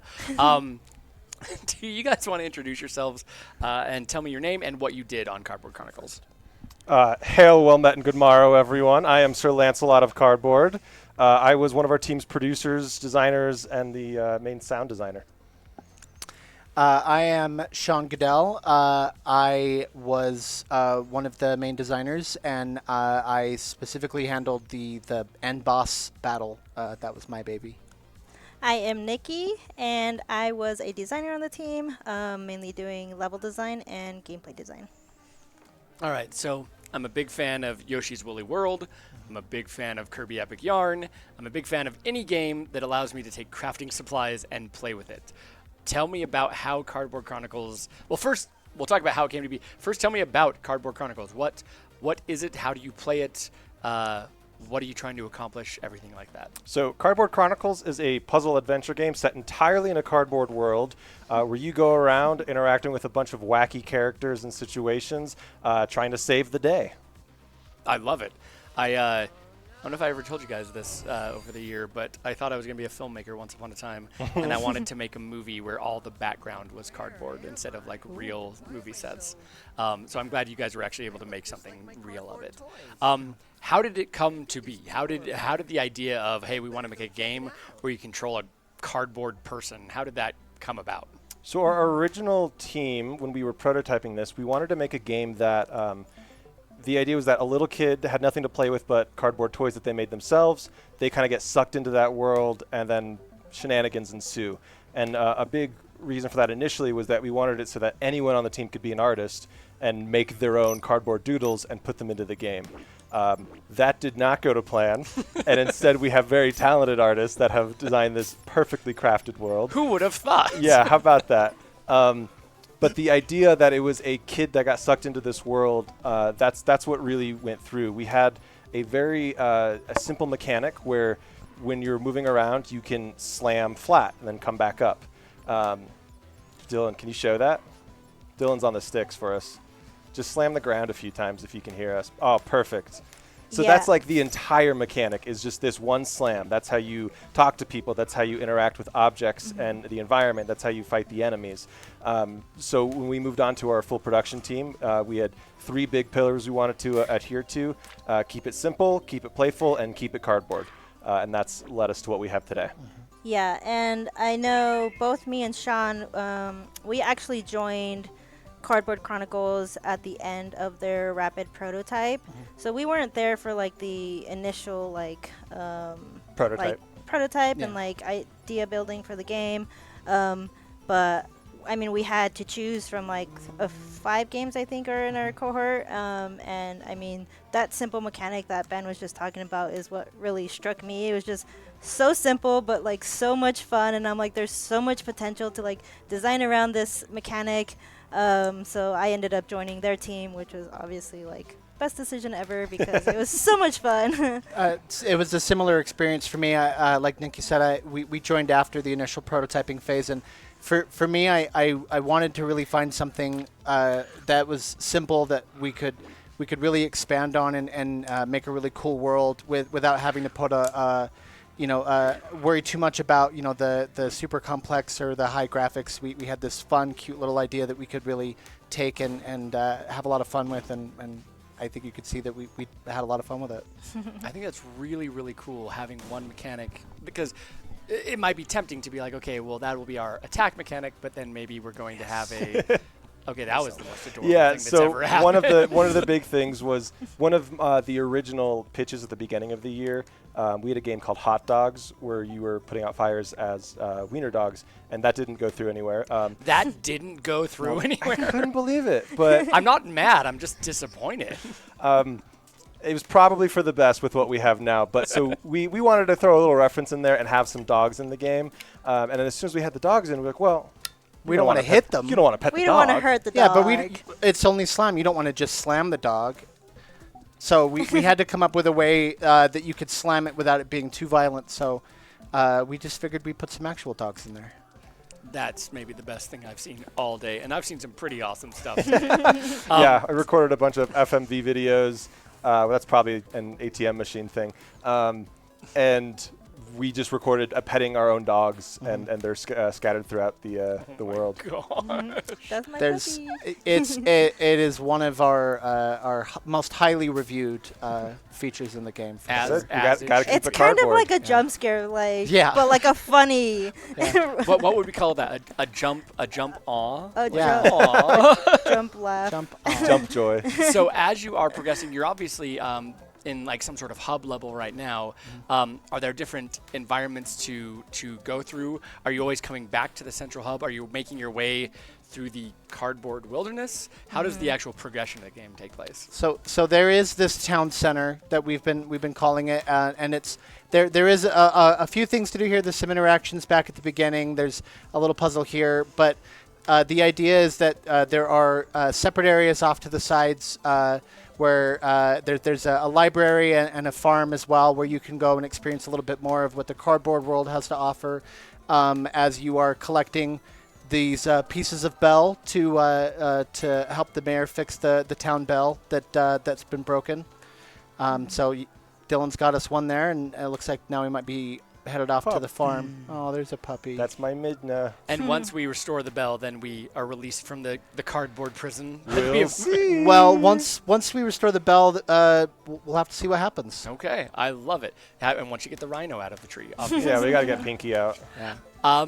So if someone wants to see the further adventures of the Cardboard Chronicles, where can they go? We've talked earlier about how all of the games will be released on the Switch, but in the meantime, is there any sort of social media you have? Are you releasing on any other platforms, anything like that? We are on Steam today, actually. Yep. We are officially live. You can download this right now for free on Steam. Boom. Everyone in the chat right now. Yeah. Steam.com/ I don't know, Cardboard Chronicles. Cardboard Chronicles. I don't know how their Chronicles, URLs search were. us up. There's Yeah. definitely a bunch of numbers and letters. But Yeah. search Cardboard Chronicles on Steam. It'll come right We're up. the only one. We're also on Instagram.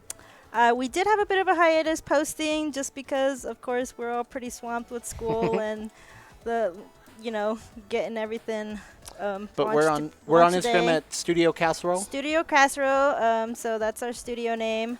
I'll be posting more frequently now that the game is kind of pretty much wrapping up. So more development updates and anything, probably Switch updates too. Yeah. Yes. So Once we get we closer to are that. available on Steam right now, but Switch probably maybe June. Hopefully, fingers crossed. Yeah.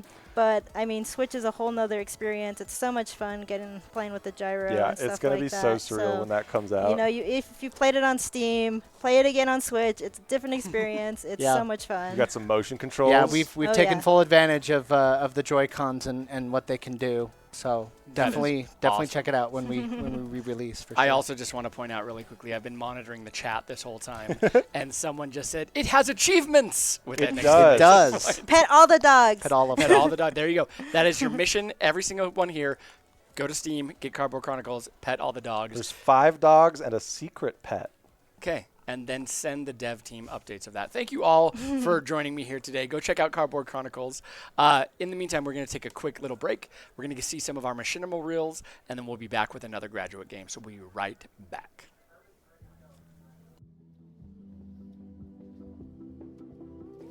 Well, well, well. If it isn't Mr. Pearson Heist himself. We've been expecting you, boy.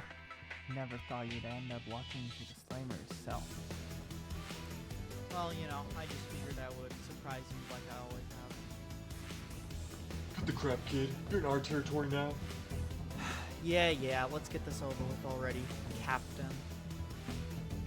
Alright, Heist. Let's get down to the chase. We both know that you've been in some serious shit before, and I wouldn't be calling on you if we weren't desperate to get some serious shit done. Well, Captain, I must say I'm honored. We should do this more often. Shut it, Heist. You're walking on thin ice. Alright, Captain, what kind of problem do we have here, then? The Mafia's gotten their hands on Insert silly adjective here. Diamond. We need it back. And we need it back fast.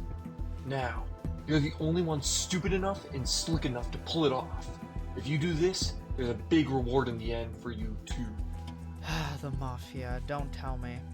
Kai's up to no good again? Exactly. Kai's little group has gotten out of hand.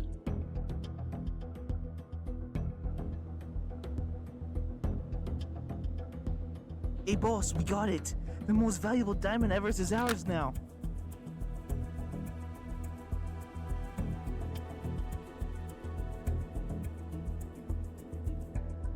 Whoa! Okay, good. Let's get some defenses set up. I don't want anyone to be able to get to this diamond. Defenses, ma'am? Yes, you imbecile, defenses! I don't even want Pearson Heist to think about stealing this diamond. But ma'am, Pearson Heist? He is the best heister ever. We can't stop him. Ha! Of course we can. Heist doesn't matter. He may have stolen from us, well, multiple times, but that won't matter. This time Heist will regret ever thinking about taking this diamond.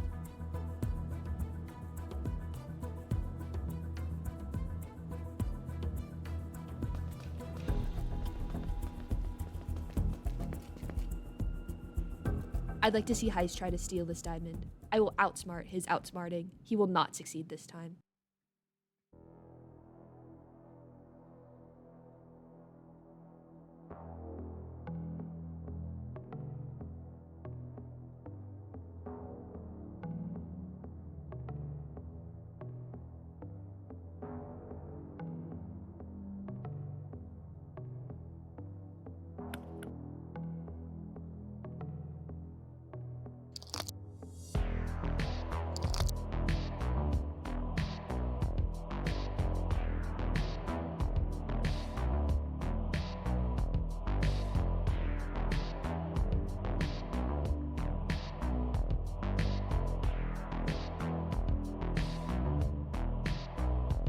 Huh.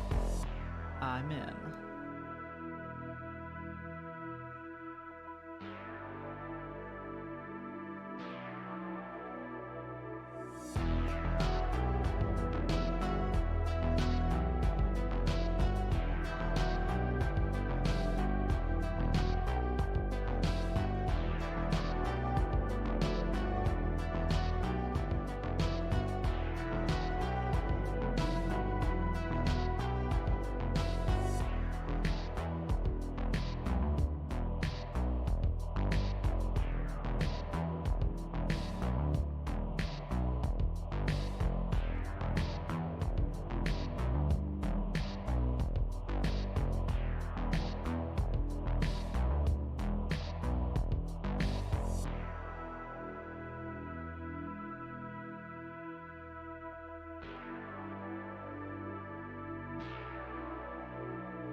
Intrusion protocol initiated.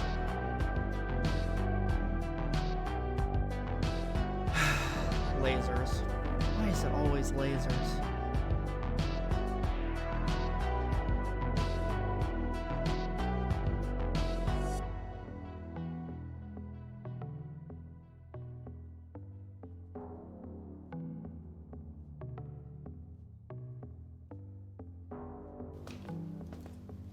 Nice place. How about I let myself in?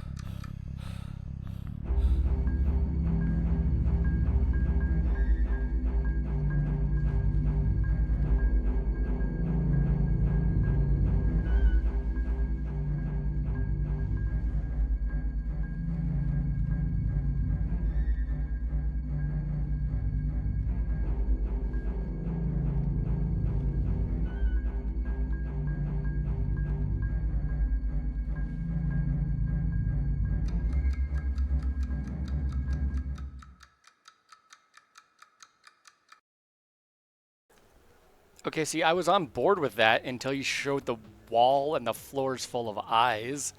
Thank you for giving me nightmares. Urban nightmares, as it were. That legitimately was not a setup. It was just too good to do. we all just saw footage from Urban Nightmare, and now we have two members of the dev team here with us. Do you want to introduce yourselves, tell us your names, and what you did on Urban Nightmare? Yeah, absolutely. My name is Chris Jones. I was a game designer for Urban Nightmare. And I am MJ Galicia, and I was the producer for Urban Nightmare. All right, so give me the skinny. What is Urban Nightmare, other than an image that will now forever be burnt into my brain? So, Urban Nightmare is a first-person parkour thriller game where you are thrown into a carnivorous city, and your goal is to escape as quickly as possible. The city itself is carnivorous. Absolutely. As you pointed out with those eyes and hearts all over the place. No! No! Exactly. Perfect. Beautiful timing. This city does not want you to escape. Mm-hmm. So, that sounds fascinating. How did this idea come about? So this originally started as just kind of like, as we were brainstorming like what kind of games we wanted to work on, trying to find something that like suited the interests of the team and the skill set of the team.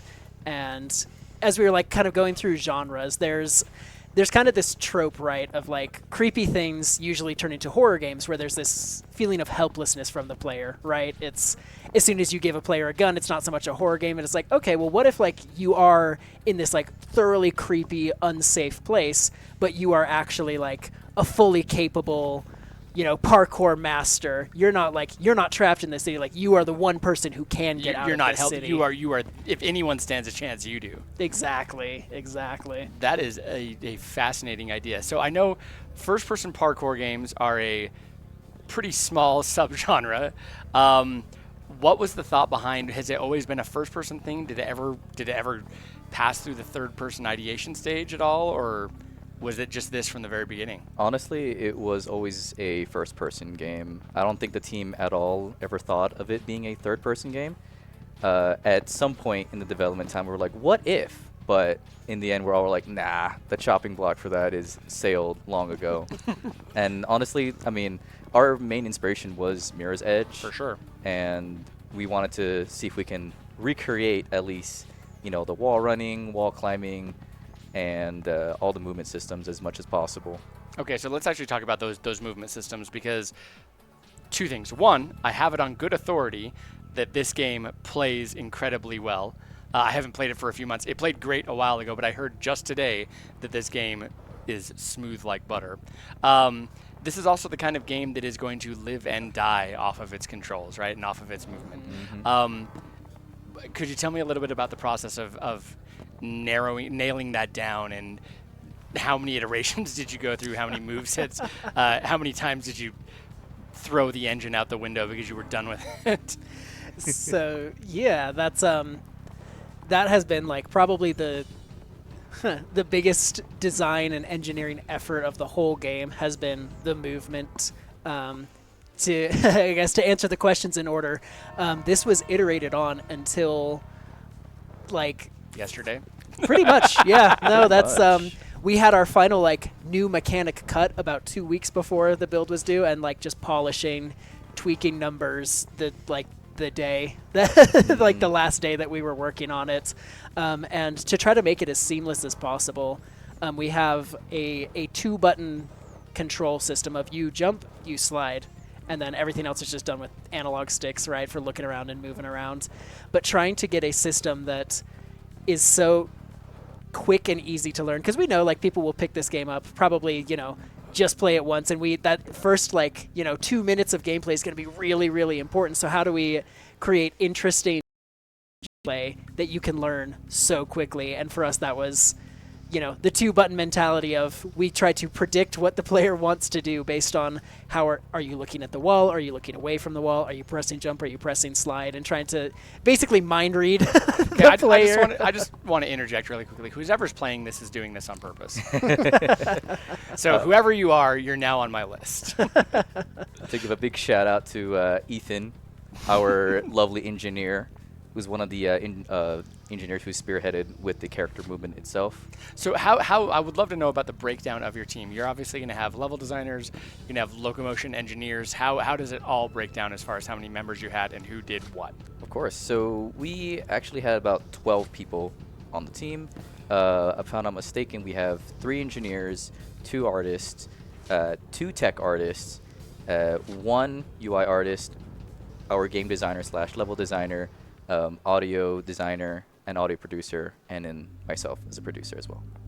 Dang, that sounds like a. As I'm thinking about it, I'm immediately thinking what I'm seeing here. That's way too much work for all those people. So the fact that this is here and this exists is absolutely fantastic. As you were creating it, so from either the design side or the production side, was there anything that I imagine this is definitely the kind of game where you're like, oh, we certainly didn't foresee X coming when we were designing this on paper. Were there any challenges that you faced that kind of caught you by surprise, or any obstacles that you overcame that you had to use creative thinking to get around them? Honestly, I think probably one of the biggest challenges was, in fact, the entire movement system. It actually took up majority of our dev time for our engineers and Chris to be actually twiddling with the variables, and as well as all the buildings that you're seeing is actually procedurally generated through a tool that our lovely tech artist Milena has created. Awesome. And it took a long time, a lot of iterations, and I think probably about 2 months ago was it finally ready to be utilized. And so the team has been working very hard to set dress this entire thing. That is really, really cool. So the levels were obviously designed as purposeful levels, but then all the surrounding buildings and everything, that was the procedural generation. Yeah. Any of the buildings were used or created using that tool. It's a really seamless Houdini wizard I was who gonna say, made this. and anyone who can open up Houdini and make anything happen, I immediately tip every hat I have to them because it's fantastic.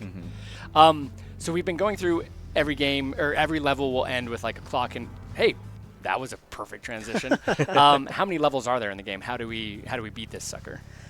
So this is actually the ending right here that you're about to see. So there's 5 main levels and then one kind of cinematic, creepy ending here. Well, we only have about a minute left, so whoever's playing, I don't know if they can pull it off. I do love this kind of like VHS filter that's going on here. Yeah. So we're trying to go for this sort of, found footage, Sure. like, you find this GoPro and it's full of these just videos of someone trying to escape this horrible city full of gross eyeballs that give Adam nightmares and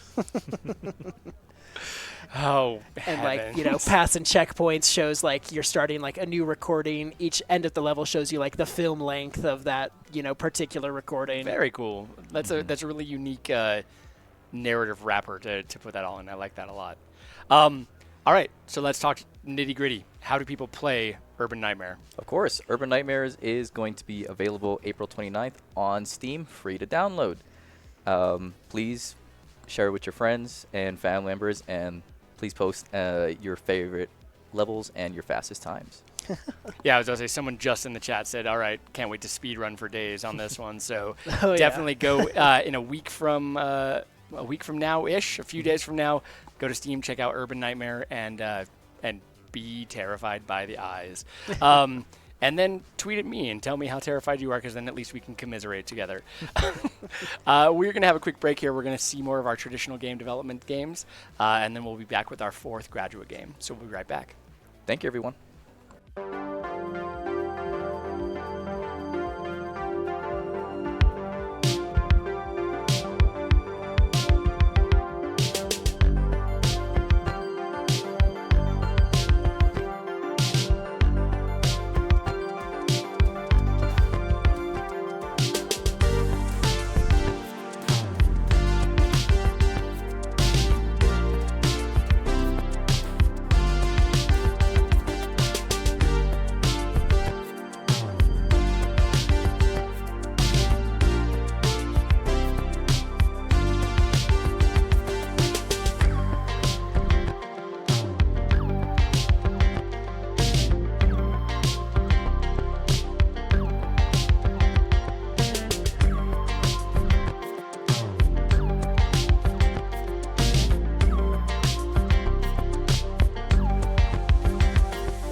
Echoes of Acropolis, a gravity-bending third-person action platformer. I'm going to let the team do a much better job at introducing it than I am. I have two of the team members here with me. Will you two introduce yourselves? Let me know your names and what you did on Echoes of Acropolis. Yeah, hi, my name is Carl. I'm the producer for this game, and you kind of nail our pitch, so. Fantastic. Well, why didn't you ask me to be part of the team then? Come on. Yeah. Hi, I'm Mason, and I'm the tech artist of the team. I do procedural stuff, basically procedural modeling, procedural texturing, and some of the animation stuff. Yeah. We were just talking in the last game about how people who use Houdini are wizards. Ooh. So congratulations, you're now a wizard. Okay, I did a bad job at describing the game. Please tell me what Echoes of Acropolis is. Yeah, Echoes of Acropolis is a third-person adventure game where your planet has been destroyed by a white hole, and you are pretty much in this new gravity system where you are trying to disable that white hole so it doesn't destroy any other planets. It's kind of a apocalypse, like you're right in the middle of your own apocalypse here. So when you say this new gravity system, what does that mean? As you can kind of see in this gameplay a little bit, we're going through the tutorial here, but as our player goes through each of these platforms, you can kind of see where there's a little bit of a shift and everything, and so you kind of snap to a new gravity system there. You can actually fall into a wall if you're not careful with it. Based off of where your home gravity is? Yeah. It changes all the time here, and it's due to a white hole. If you can get through the tutorial here, we'll show you kind of this new world that we've been transported to. What's really interesting is that we had one of our undergraduate games that was also based off of gravity bending, but theirs, instead of jumping from platform to platform, they were running up walls and shifting the gravity by doing that as well. They had mentioned that they created this custom system, and then Unreal 5.4 came out, which allowed for like assignable gravity. Did you guys did you discover that as well? Yeah, it came a little bit too late. that was exactly what happened with them. Yeah, that was kind of well, that's on the sequel that will definitely take advantage of that, you know. Even more Echoes of Acropolis. Okay, so you mentioned the world has been destroyed, very, very obviously so.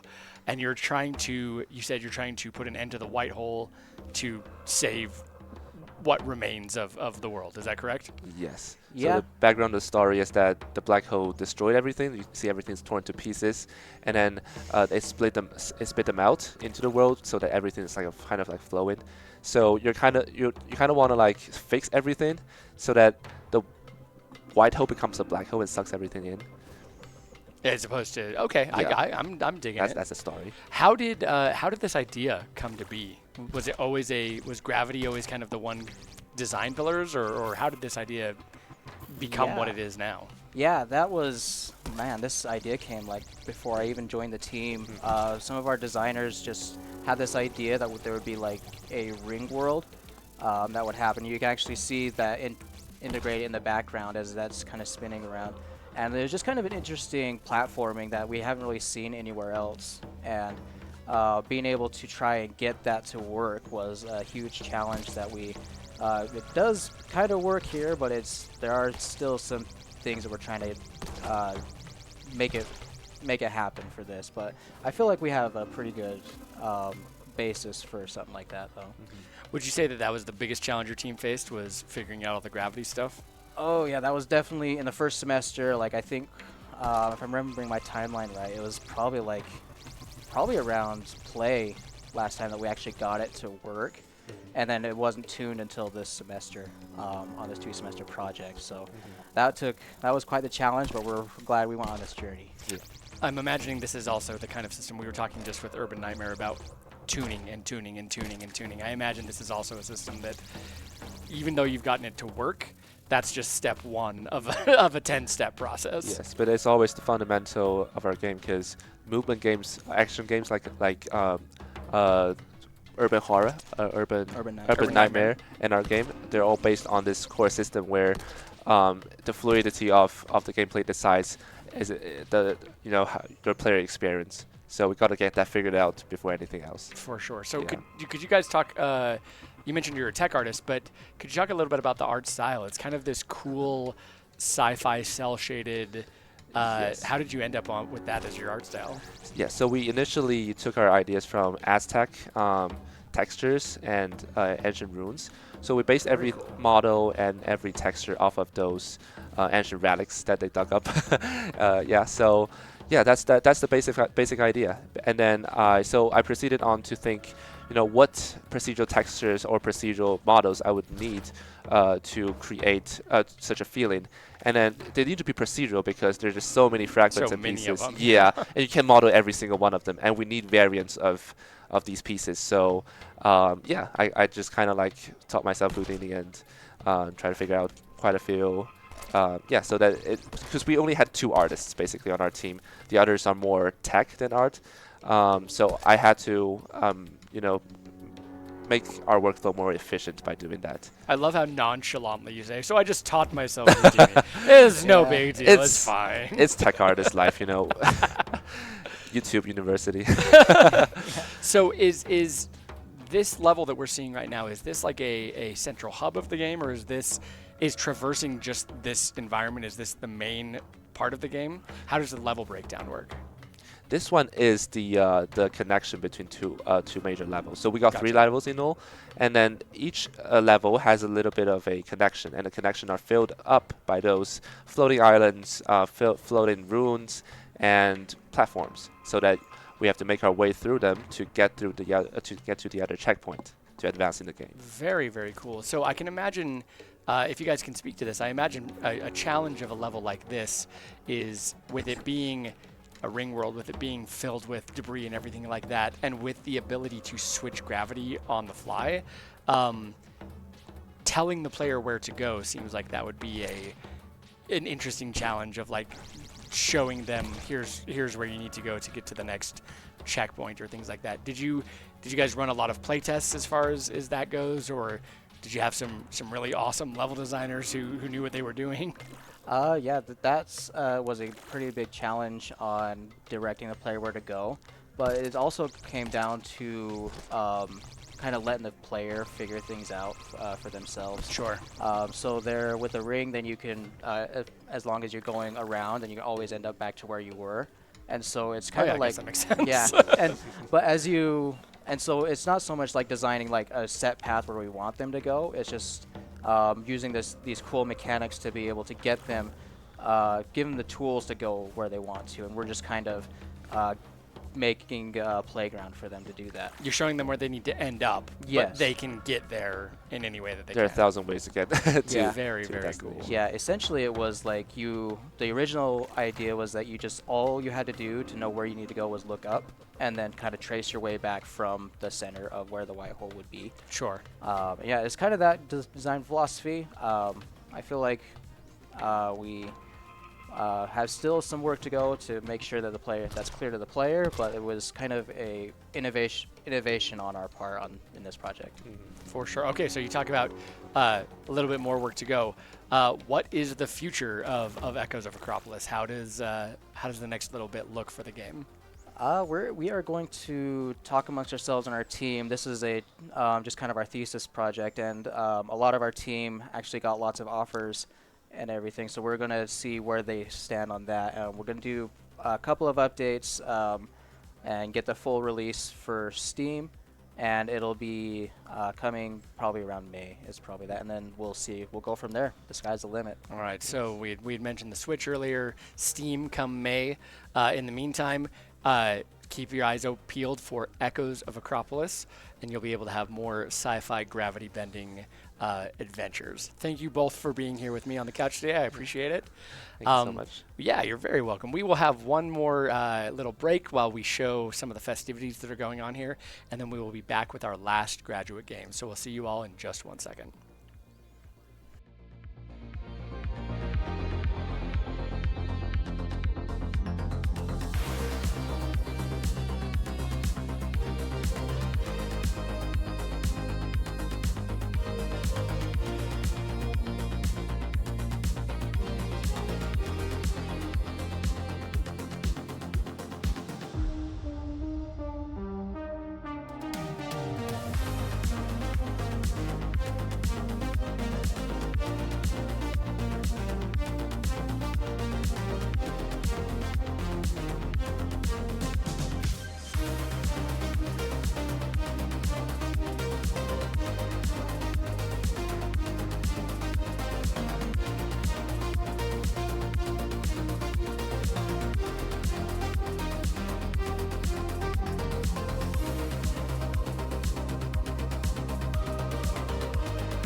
I once had strings, but now I'm free.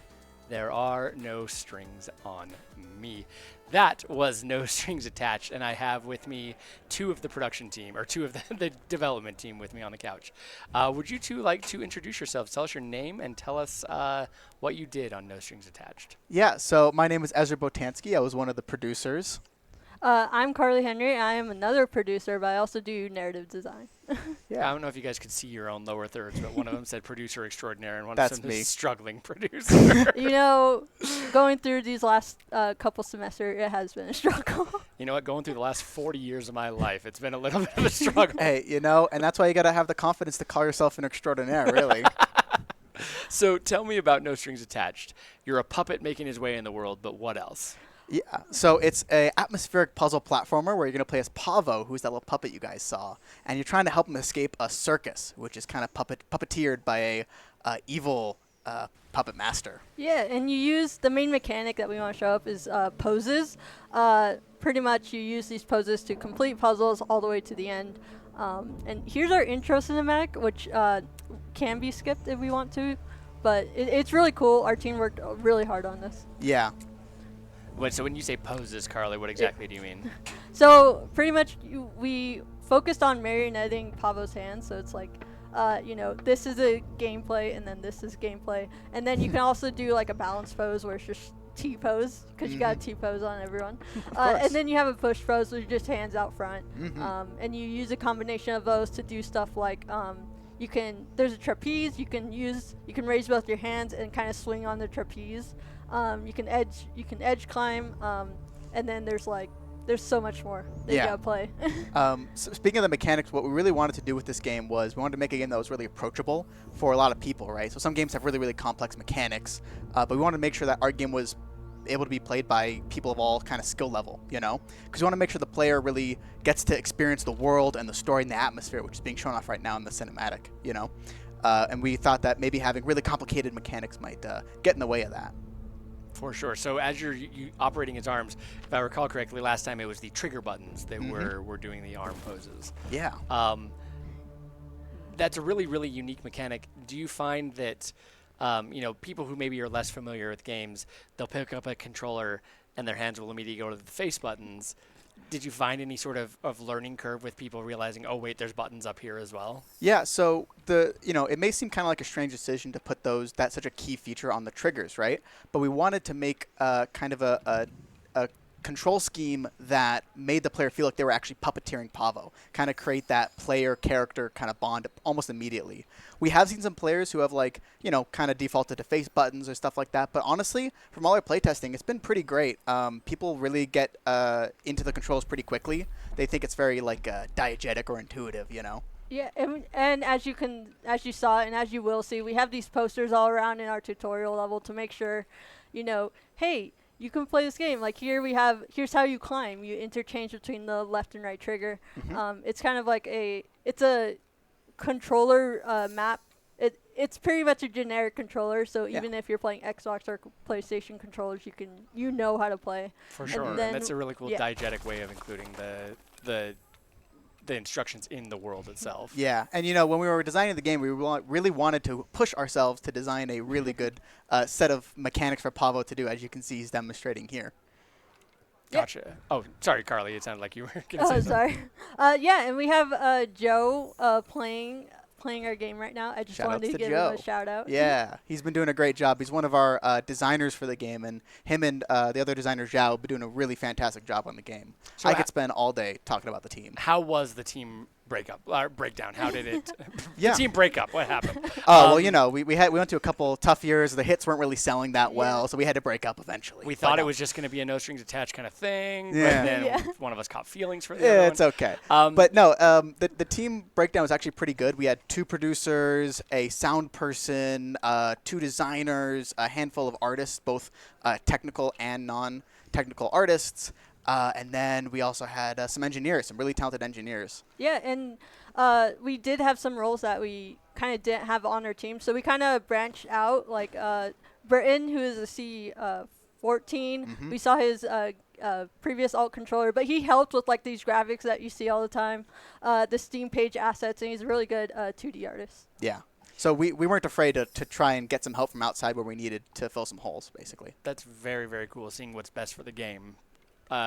So I jokingly said earlier that this reminds me of a game that I have worked on before, in that I have worked on a game which is a little person walking around in a big world. And one of the things that was the toughest for us to kind of come to grips with was the camera. And should it be follow cam? Should it be spline based? Should it be fixed cam? How close should the camera be? How far should the camera be? How did you play around with that? How did you land on kind of where you're at now? Yeah, so basically we always knew we wanted to do a fixed camera angle for the game because it basically let us compose scenes like you would in a movie or a TV show, right? And do it very deliberately, right? A fancy word that people throw around all the time is mise en scène, but I think that word is, it's a little silly. But it basically just describing that everything is there for a purpose. So by putting the camera in one particular place and not moving it, it meant that we could show the player specific scenes. For example, for this triple trapeze section, right, we want to make sure the player can see what they're going to do next and also give them this kind of cinematic camera. But we have also learned a lot with this camera perspective because one of the things that we ran into is like depth perception. It's like how do you kind of control that? So that has been an interesting challenge that we have constantly learned from on how to navigate that. Yeah. Especially when the jump is right in front of you and you're like, wait, is this 1 foot or is this 10 feet? Yeah. And if you pay attention, look, there's our scary puppet master. This kind of leads into what we also was really cool was we actually got to play around with some other technologies like motion capture. So that guy you just saw was actually motion captured right here at the University of Utah. I was the actor for it, but then of course it was up to Brady to actually clean it up and get it in engine.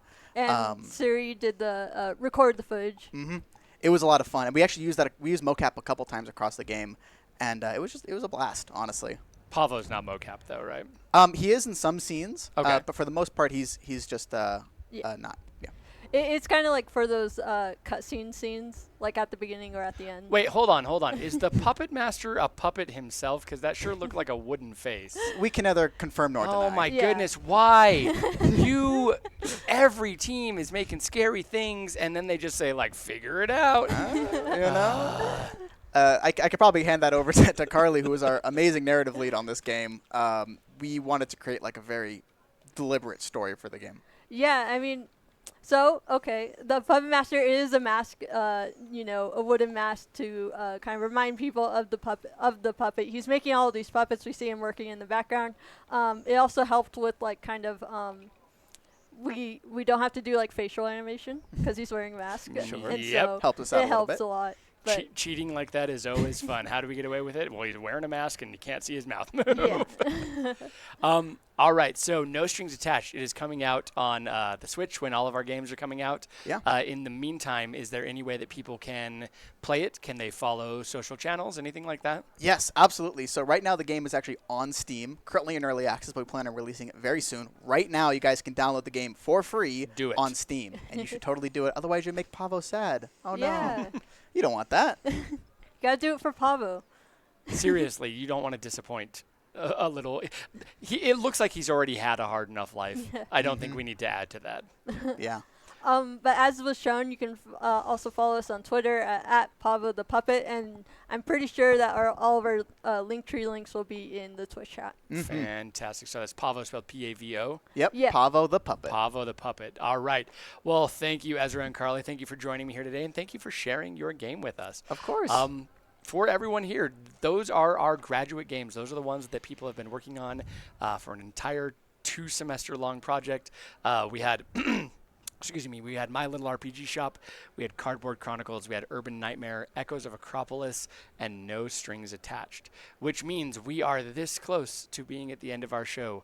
We're going to take one more quick little break, and then we will have some final words from some pretty important people, and we'll be right back.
What an amazing afternoon we have had. We have just checked out, I don't know, 18 games in person, as well as any number of them watching footage of it. Because that's what we do here at Utah Games. We make awesome stuff. We seek to do extraordinary things extraordinarily well. Speaking about extraordinary things, I have a pair of extraordinary people with me on the couch. With us from the top of the hour was Michael Young, the director of the Division of Games, but we also have Dean Arnab Chakraborty, who is the Dean of the College of Architecture, Planning, and Design. Thank you both for being here. You're welcome, Adam. We're excited. It's great to be here. It's great to have you here. Arnab, this was, if I'm not mistaken, this is your first time coming to a launch event? Indeed. So what were your impressions with it? Oh, this is just fantastic. I had really no expectations. I knew it would be great, but I had no idea it would be this great. So I've actually been to this event twice, earlier this afternoon and back now. And I wish it lasted longer. And I'm back with my family now, in fact, and we're enjoying really all the fantastic work that the students have done here. Well, surprise production team, the dean said we needed to make it longer, so we're going to stream for 5 more hours, so get ready. Michael, do you have any closing words for us? This is not your first rodeo at all, but you always have some amazing things to say. You know, I guess I wanted to say so one of the sort of milestones for us at the Division of Games is this was our first full year as the Division of Games. For 13 years or so before that, we were the Entertainment Arts and Engineering program, and then we transitioned to become a division.